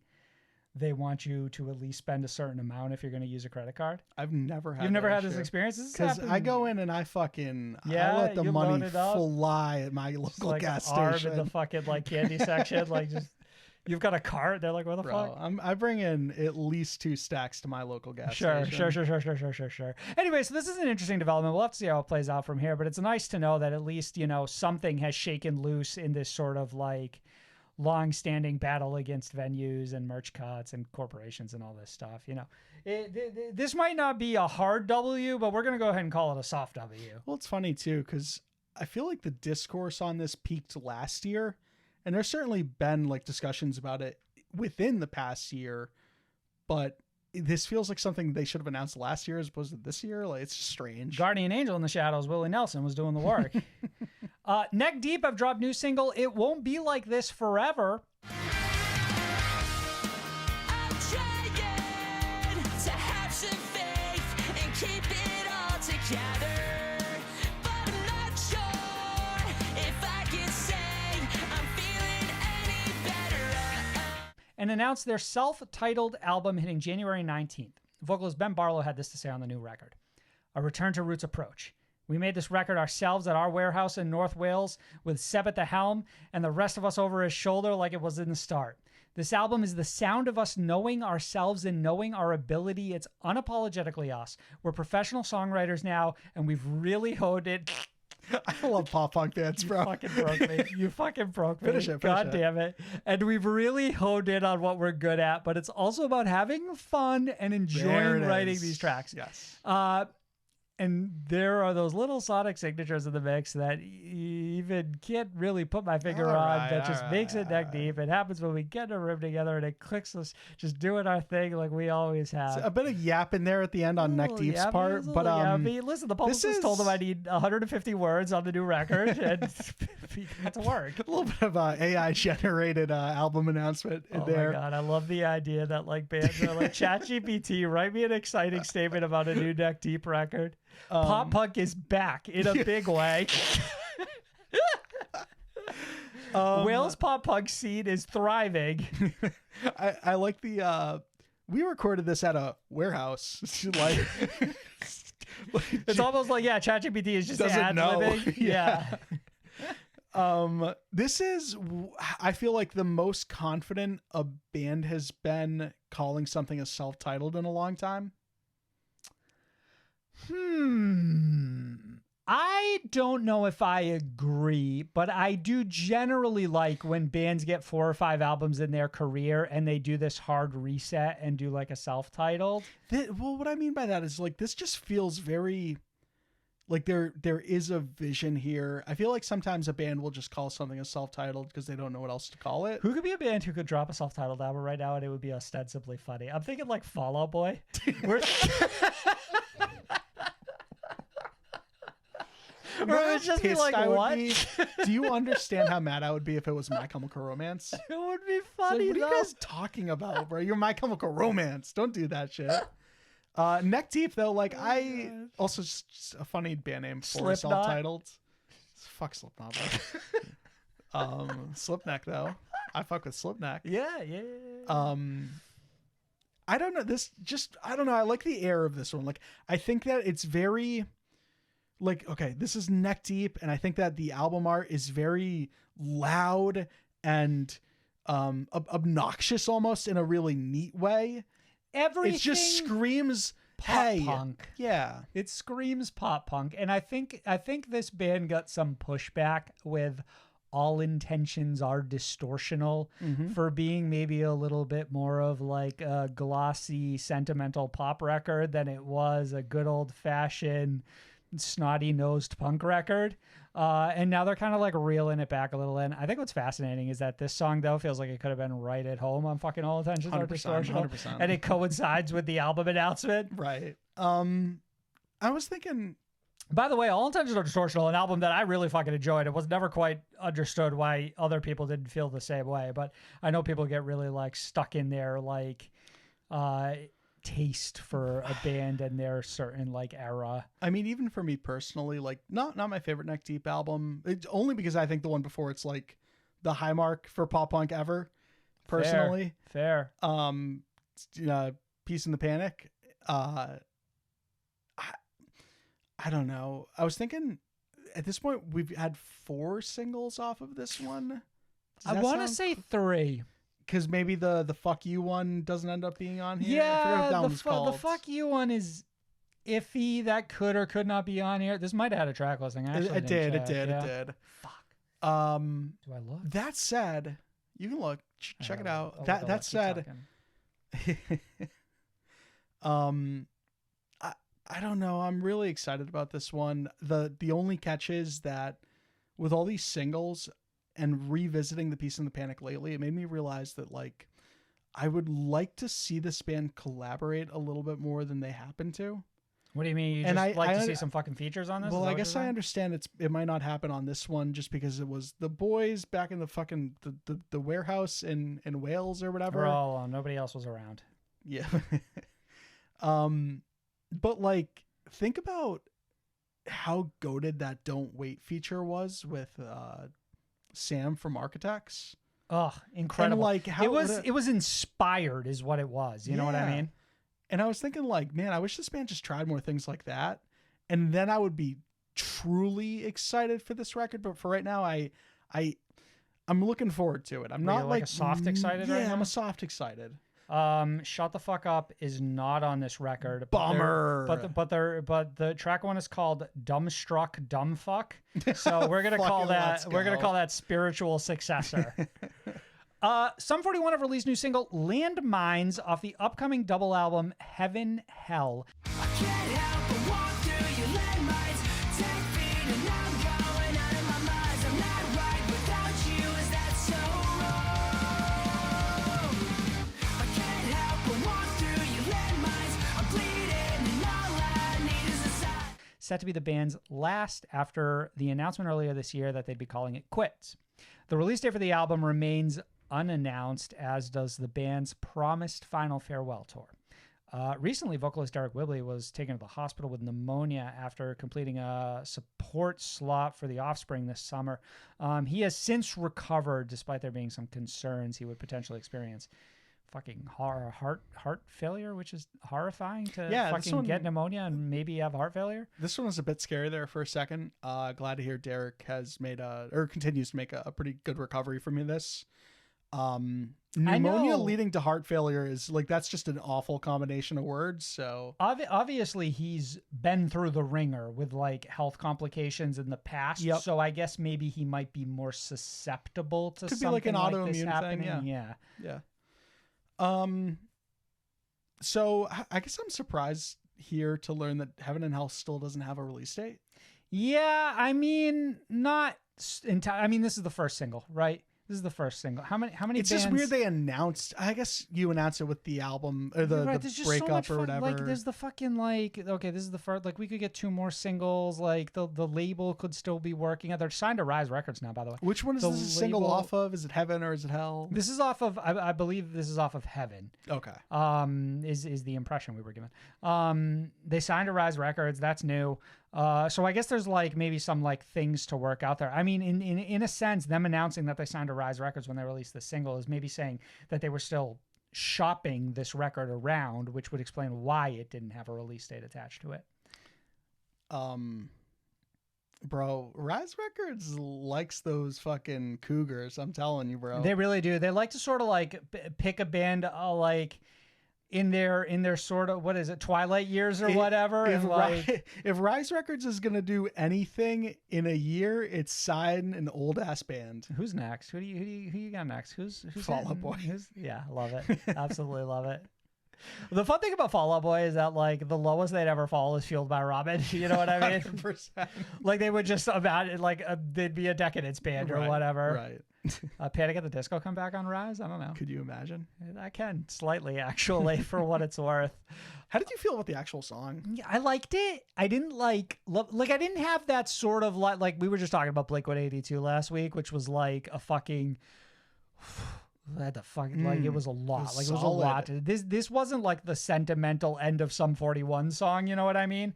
But to be fair, that wasn't the first single we got from Blink when Tom joined. It was fucking the Jerk Off Rabbit song.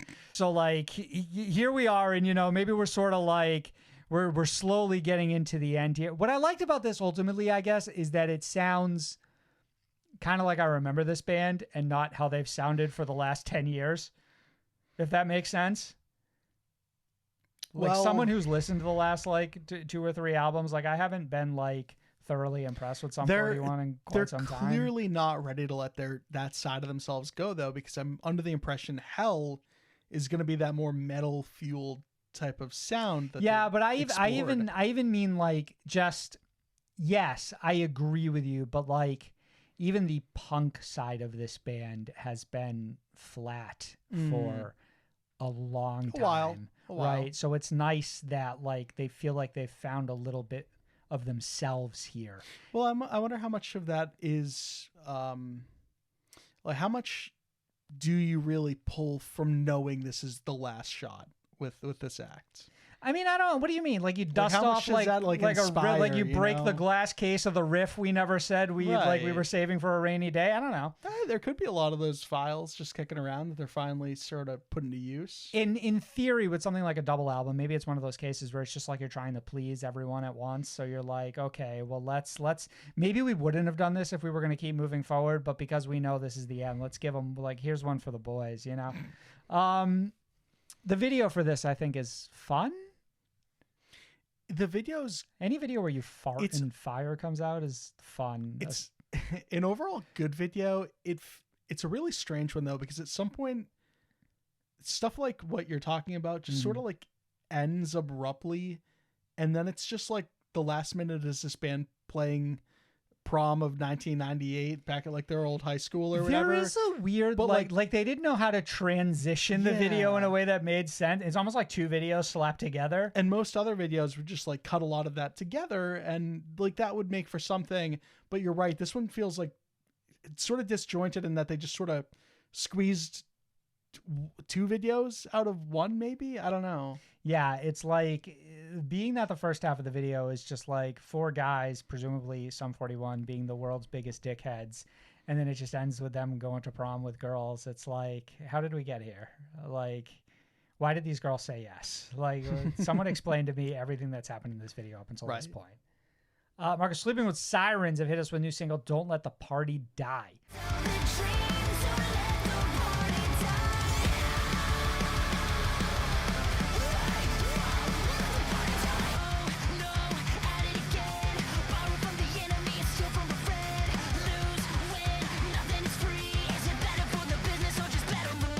Off the newly released deluxe edition of last year's Complete Collapse. The album also features 4 acoustic versions of tracks from the album Let You Down, Us, and Be Happy. Kellen Quinn had this to say on the single. Don't Let the Party Die is about our nature as human beings, our greed, our ego, and our inability to stop. It's very much open to interpretation, but I think it's clear that if we continue to just keep the wheel spinning, it will cost us dearly. Tyler Smith is a legend of a producer and really helped bring this song to life. You know, before I heard this song, I saw Tyler Smith's name and I got extremely excited. And I don't know that. I don't know if I pulled the myth out of that. Right. This almost sounds like another song off a Complete Collapse. So Complete Collapse was definitely not recorded by Tyler Smith then. I do not think. I feel like I would have retained that information had it been the case. So, but I'll eat my words if not. what I'll tell you about Don't Let the Party Die is I think the chorus is actually really solid, but it's carrying those verses a little bit more than I'm comfortable with. So ultimately, like, I don't really know where I land on the song. I don't super enjoy the video, but I think at the this video point, is it's incredibly a deluxe fucking... I think you're being too kind. I think the video is incredibly flat. It's a little boring. I think that it's one of those things where it's like, you can see that the people are having more fun than the video is to watch. You know what I mean? Well, like, I look at Sleeping with Sirens and I'm like, this looks like they had a lot of fun recording this video. It did not translate the same way watching it. Like, it's just like having it flat, having the members sort of like scream the lyrics. It's just like there's not enough happening visually or in terms of like the filmographer, like the videographer is not doing enough to make this as exciting as the band is trying to do it through eliciting, like through their own performance. So, right. So I don't think it's the band's fault in that regard. I think it's it's like a flat video and the band is trying to work overtime to make something someone out of it. set the camera up on a tripod and that's how it shouldn't have been. It should have been shaky, you know, someone's moving around with the people. And then you have like why aren't we grabbing this camera and screaming into it? You know what I mean? Like, there's just like we could have done so much more with this concept. I think part of it's like, how much do you screw up that effect where we have the projector projecting like all sorts of images and stuff across people's faces. Right. Ultimately, I don't know if that adds too much to it, where like it could have been there. It didn't have to be the focus of the video. The one thing I will tell you about the deluxe version of this is I am excited to hear those acoustic tunes. Well, yeah, obviously acoustic is very Sleeping with Sirens wheelhouse.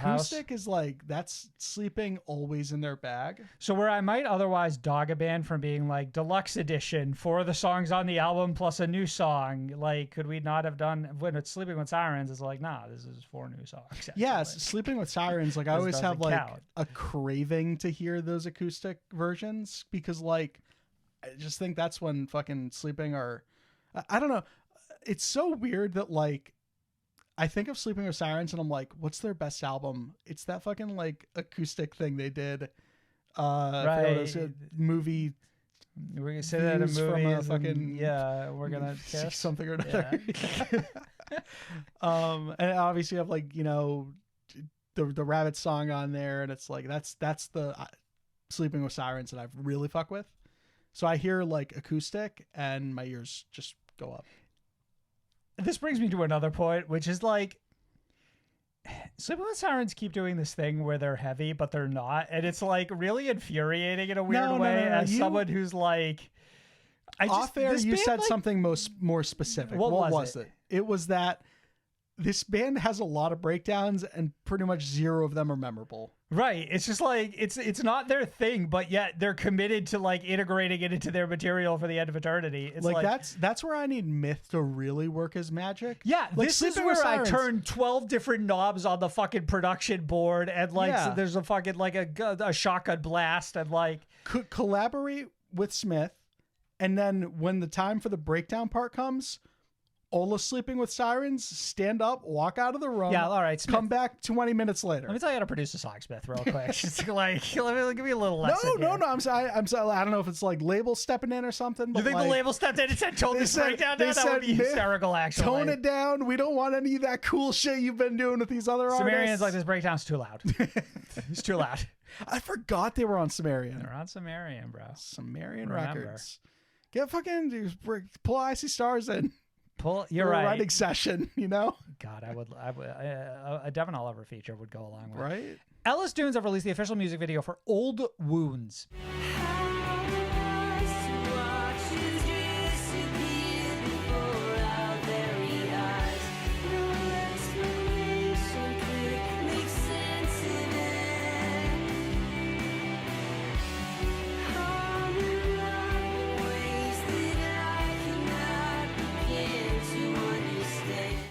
Which was created in collaboration with AI artist I Am Me, This Is I. The band has faced significant backlash from their fan base since announcing the video would be created using AI. Many unhappy on the basis AI art utilizes other non-AI artists' works without their permission or compensation. The band released a statement in advance of the video's official release. LS Dunes and its collective members have been longtime supporters and advocates of artists of all kinds. Over the years, we have commissioned art pieces from well-known professional artists, unknown semi-professional artists, and fans of the band just starting out and creating things for fun. We have searched out these talented artists that inspire us from all walks of life and worked them in a multitude of different ways, showcasing their work on as large a platform as we could provide.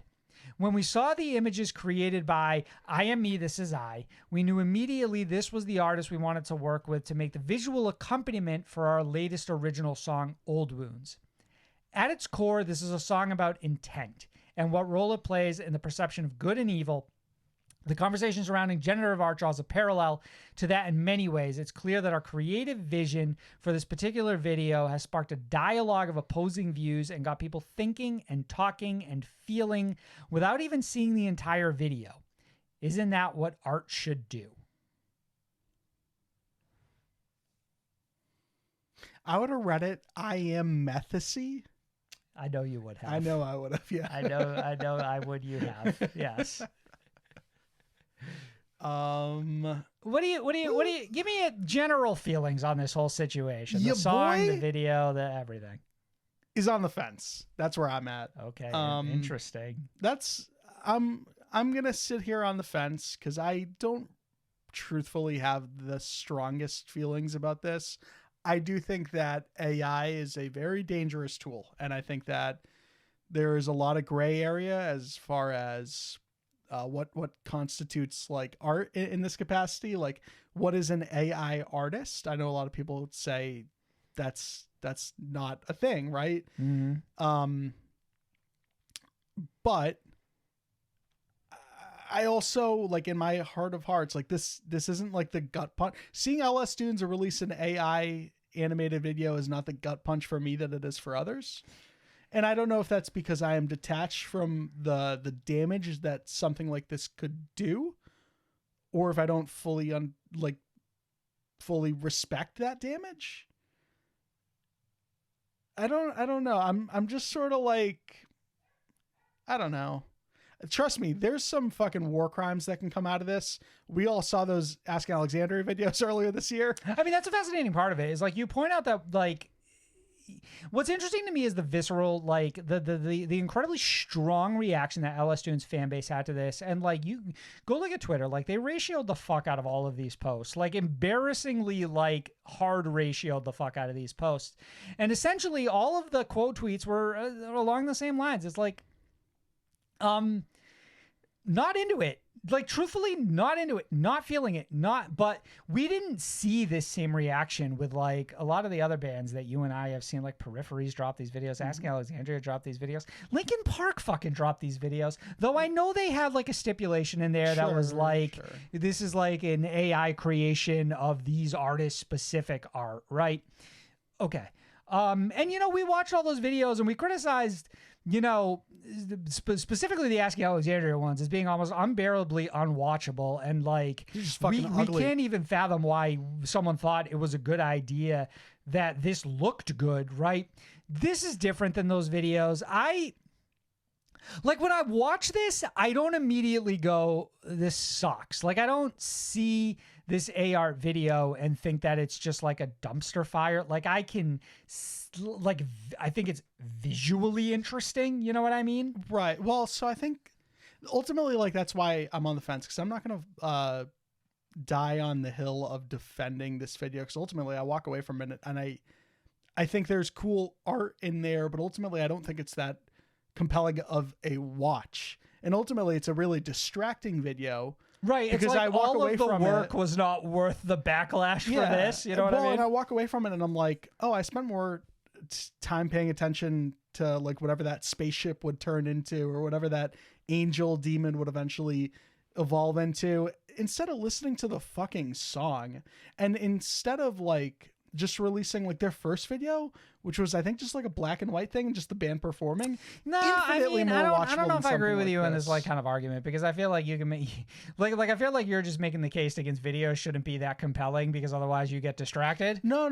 But I meant like I would have enjoyed the song more had it been not that video, I guess. You're saying this song in particular you think would have been better suited to have been like something more simplistic than why did we do all this, you know? I just don't think this fits in my mind what LS Dunes are, is what I mean. Like this aesthetic, like it's just not their thing. You know what I mean?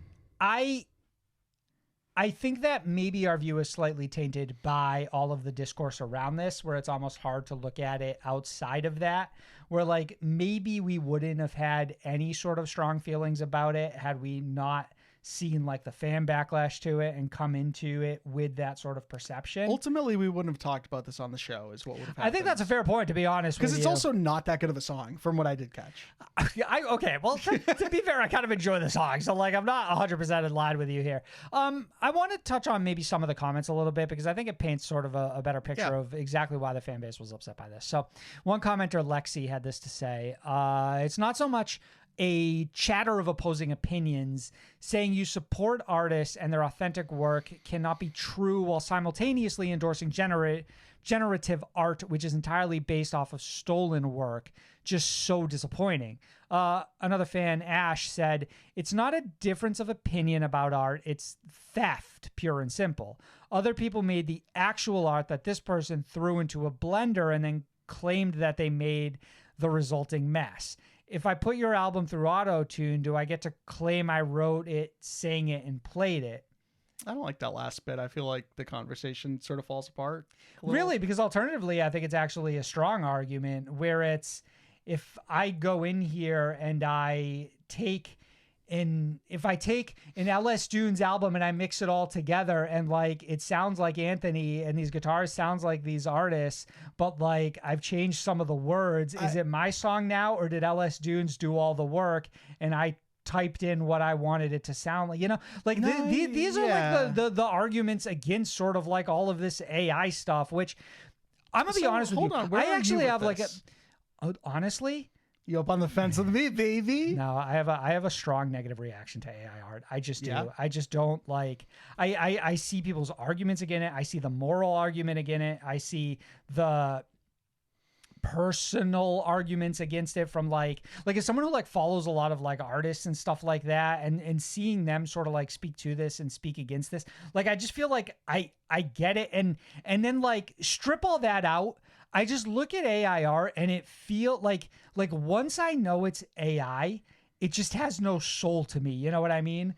Like, this is a really soulless video. Right. Like there's something about this where it's like, maybe this takes, like, I'm not saying that maybe a lot of work doesn't go into whatever process it takes to create something like this and all of the different like queries you have to put together and how you combine them all to create a video like that. Like, I'm not saying that it is an effortless process. It's just not one that I think is an equivalent to what an artist does. They just don't exist in the same. It's like somebody like creating like a song by typing it into like a computer, like getting SpongeBob to sing a song, like the AI SpongeBob song.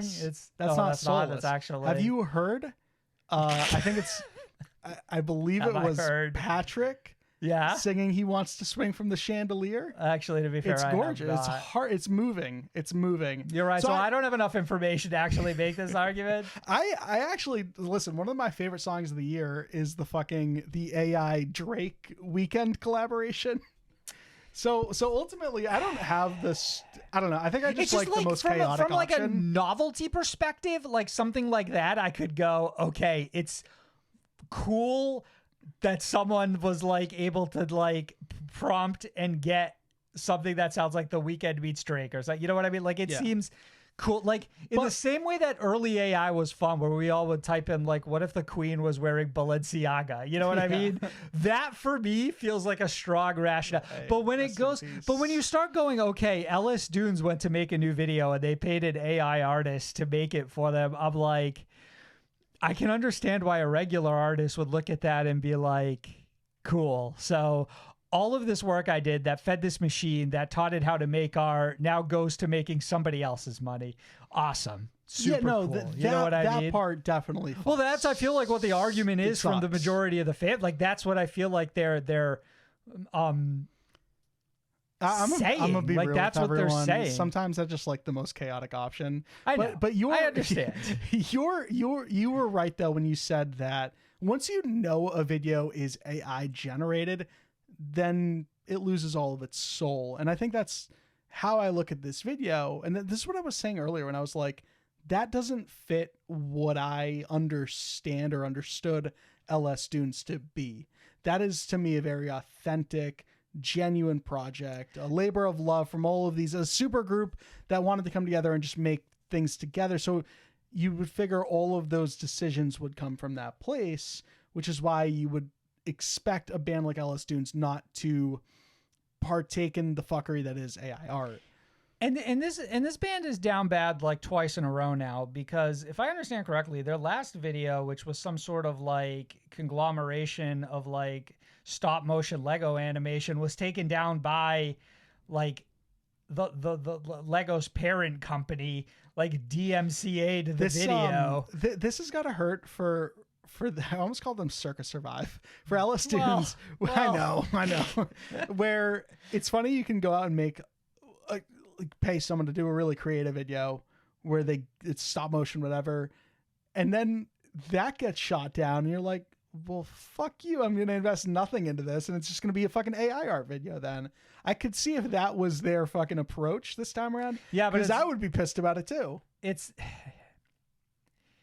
yeah, but it's I'm not saying they're in the right. It's not like the art. It's not like the artist came back and said like, "Hey, take my shit down." It's like mega corporations that I don't know that I want my brand to be tied to this thing. You know what I mean? Strange. It is odd because I feel like it's the first time I've ever heard of something that's happening like that within this space. And you're 100% that like that's still down. I don't know if it's still down, but I remember like who's the fuck? Which member of My Chemical Romance is in this fucking band? Frank.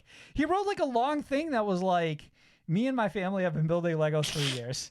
Like we're card carrying members of like Legos United, and like you're gonna do me like this, and it's like, do I hate My Couple Romance? No, stop, bro. They're the nerds they've always been. Yeah. They are who we thought they were, and I love them for some more of these comments. Was there anything? No, I had two comments. I thought I had two comments that summed it up pretty well, but apparently you're hard. You're fucking. Who do you know that's doing AI that you're defending right now? Me, bro. Name them. No. Meet Me at the Altar have dropped new single Changes off the newly released deluxe version of their debut album Past, Present, Future.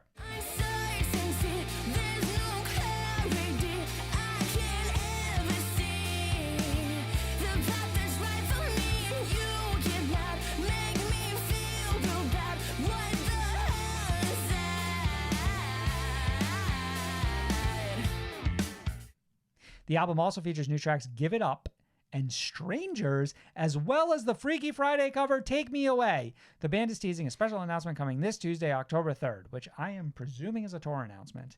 My guess is overseas, but I can't be sure. Past, present, future. That's kind of what I wanted to talk about ultimately. You know what I mean? It's just like however many months removed. Yeah.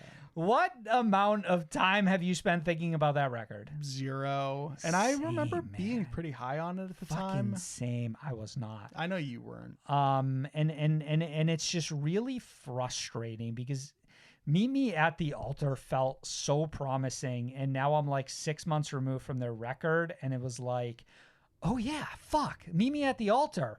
And so pause then, because now we've heard some new material. What do we think about that? Kind of the same way. I'm like, all right, some of these deluxe tracks are like more of the same.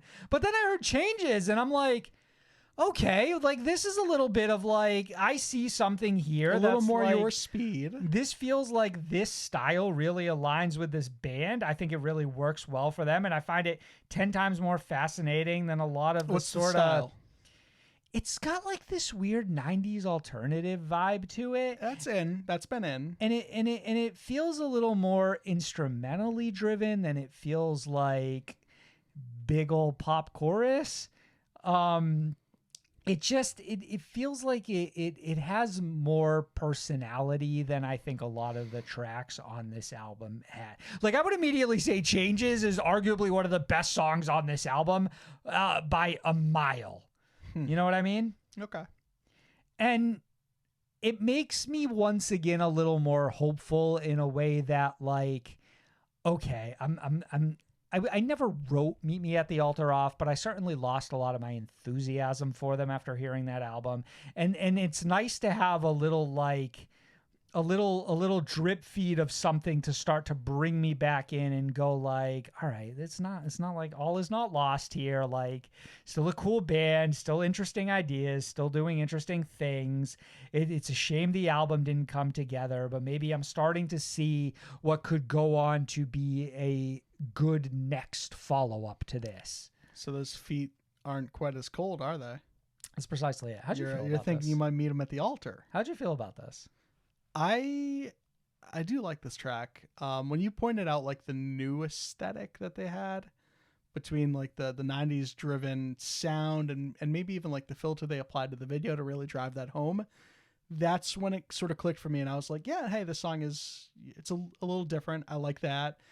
But I mean, listen, from what we talked about when we first got into this, like I have dropped off that album pretty much. And this is pulling me back in as well. I do want to, is it fully released yet? Yeah, this dropped the day we're recording this. So like Friday, September 29th. So I am eager to go sit down with the full thing now, like the whole project, all the new deluxe songs and see how I feel about it now with some added like texture, I guess. Another small aside, and we don't have to really get into this deeply. I know this episode is kind of running long at this point. Real resurgence in fucking deluxe albums lately. Curious why? I think it's a combination gotta be an algorithm of second opportunity to sell vinyl Or first. Motionless and White. Or first. But they're like a weird outlier. And then, like you said, some amount of like bringing your album back into like whatever Spotify algorithm would then consider it. And it's like, hey, I could just release 4 new songs, but what if I packaged it all together? And now it's like a deluxe. Like, it doesn't feel terribly different than like when we used to get deluxe albums all the time. It's just weird that like it feels like something that died off and then now has like come back to like the surface, and in a way that like I feel like we're starting to see it frequently. Yeah. I guess the directly behind me me is this fucking deluxe Prada album, right? The difference here is that I don't see myself getting tired of it anytime soon. Yeah, because so much of the way we consume music is like, back in the day, it used to be annoying when somebody dropped a deluxe album because it'd be like, I already fucking bought this. Am I supposed to buy it again? Right. But now it's like, okay, well, it's just, honestly, I'm just getting 4 new songs. And it's like, I probably won't even listen to the whole album all over again unless it's something that I was like really into at the time. At this point, I'm more just happy that bands I already like and listen to are buffing out my release radar. Part of me is also thinking to myself is like, I wonder how many of these songs are just like they didn't make, or like we intentionally cut them so that we could then circle back and then like add them on. I'm thinking now as we discuss this how insane this Code Orange deluxe album is going to go with fucking 29 songs on it. Did I ever tell you my grand plan, if I ever started a band, was to cut the best song on the first album and save it for like the 4th album? Brilliant marketing decision. To beat the fucking label standing Marcos's up band fell off allegations. Interesting. To be like, hey, what y'all think about this? So you're saying by getting no one to care about your band initially? Well, no, the idea was that like that record would fucking explode. Like the other fucking 9 songs are fucking, we're talking up there. Yeah. But that one song I cut, we're talking up here. Yeah. Right? Yeah.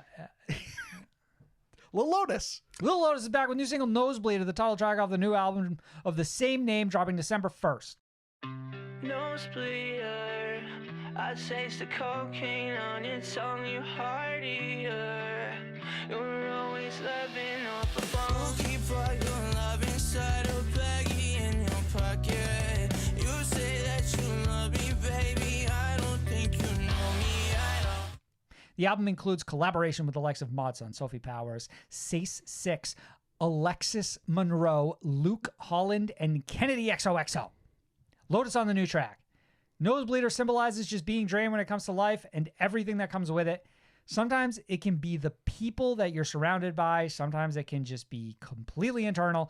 You can be completely alone and still have this draining experience with life. I feel like in my experience, it's had a lot to do with me not necessarily being very good to myself or putting myself in good situations. Now that I'm getting older, I'm slowly starting to figure out how to fix this. Lot to chew on there, and ultimately I think back to the song and be like, cocaine. Yeah. Bars. Can I tell you something here? Go ahead. This is a public service announcement to every single band in this scene.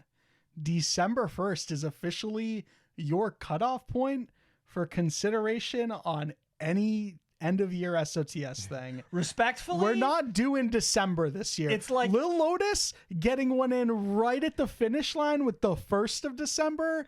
Any band try to pull fucking December 8th or fucking December fucking 15th or some shit. Nah. Knock that shit off. Nah. Don't even think about it. Don't even fucking think about November, completely fine. December's off limits. Move your shit to January like Neck Deep did. I don't give a fuck. Don't give a fuck. Bro, this one warning.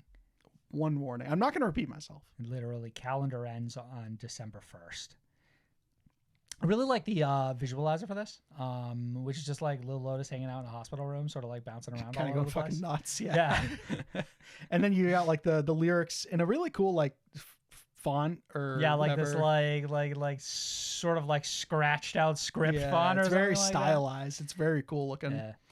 Outside of that, there's not a whole lot more going on, and How do you that's feel why about it's the only a features? visualizer. Features, Just on paper. I'm kind of drooling a little bit. Anytime I see Luke Holland, I get curious. And then Kennedy XOXO feels like it's going to be a very, very like strong choice as like a compatible to like Lil Lotus's style. Sophie Powers seems like a solid one too. Mod Sun, I'm excited about. I guess I'm less familiar with Say 6 and then Alexis Monroe. Same.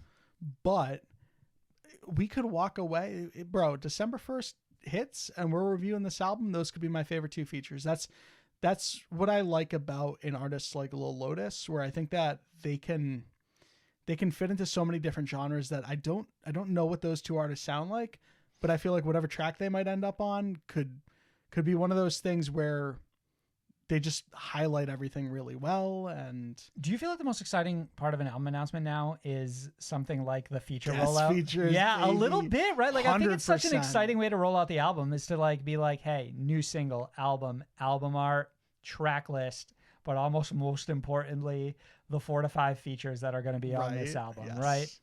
And I really hope it's a trend that we sort of like maintain moving forward. All right, everybody, that's been an episode. I hope you guys have a good week. Bye. good fucking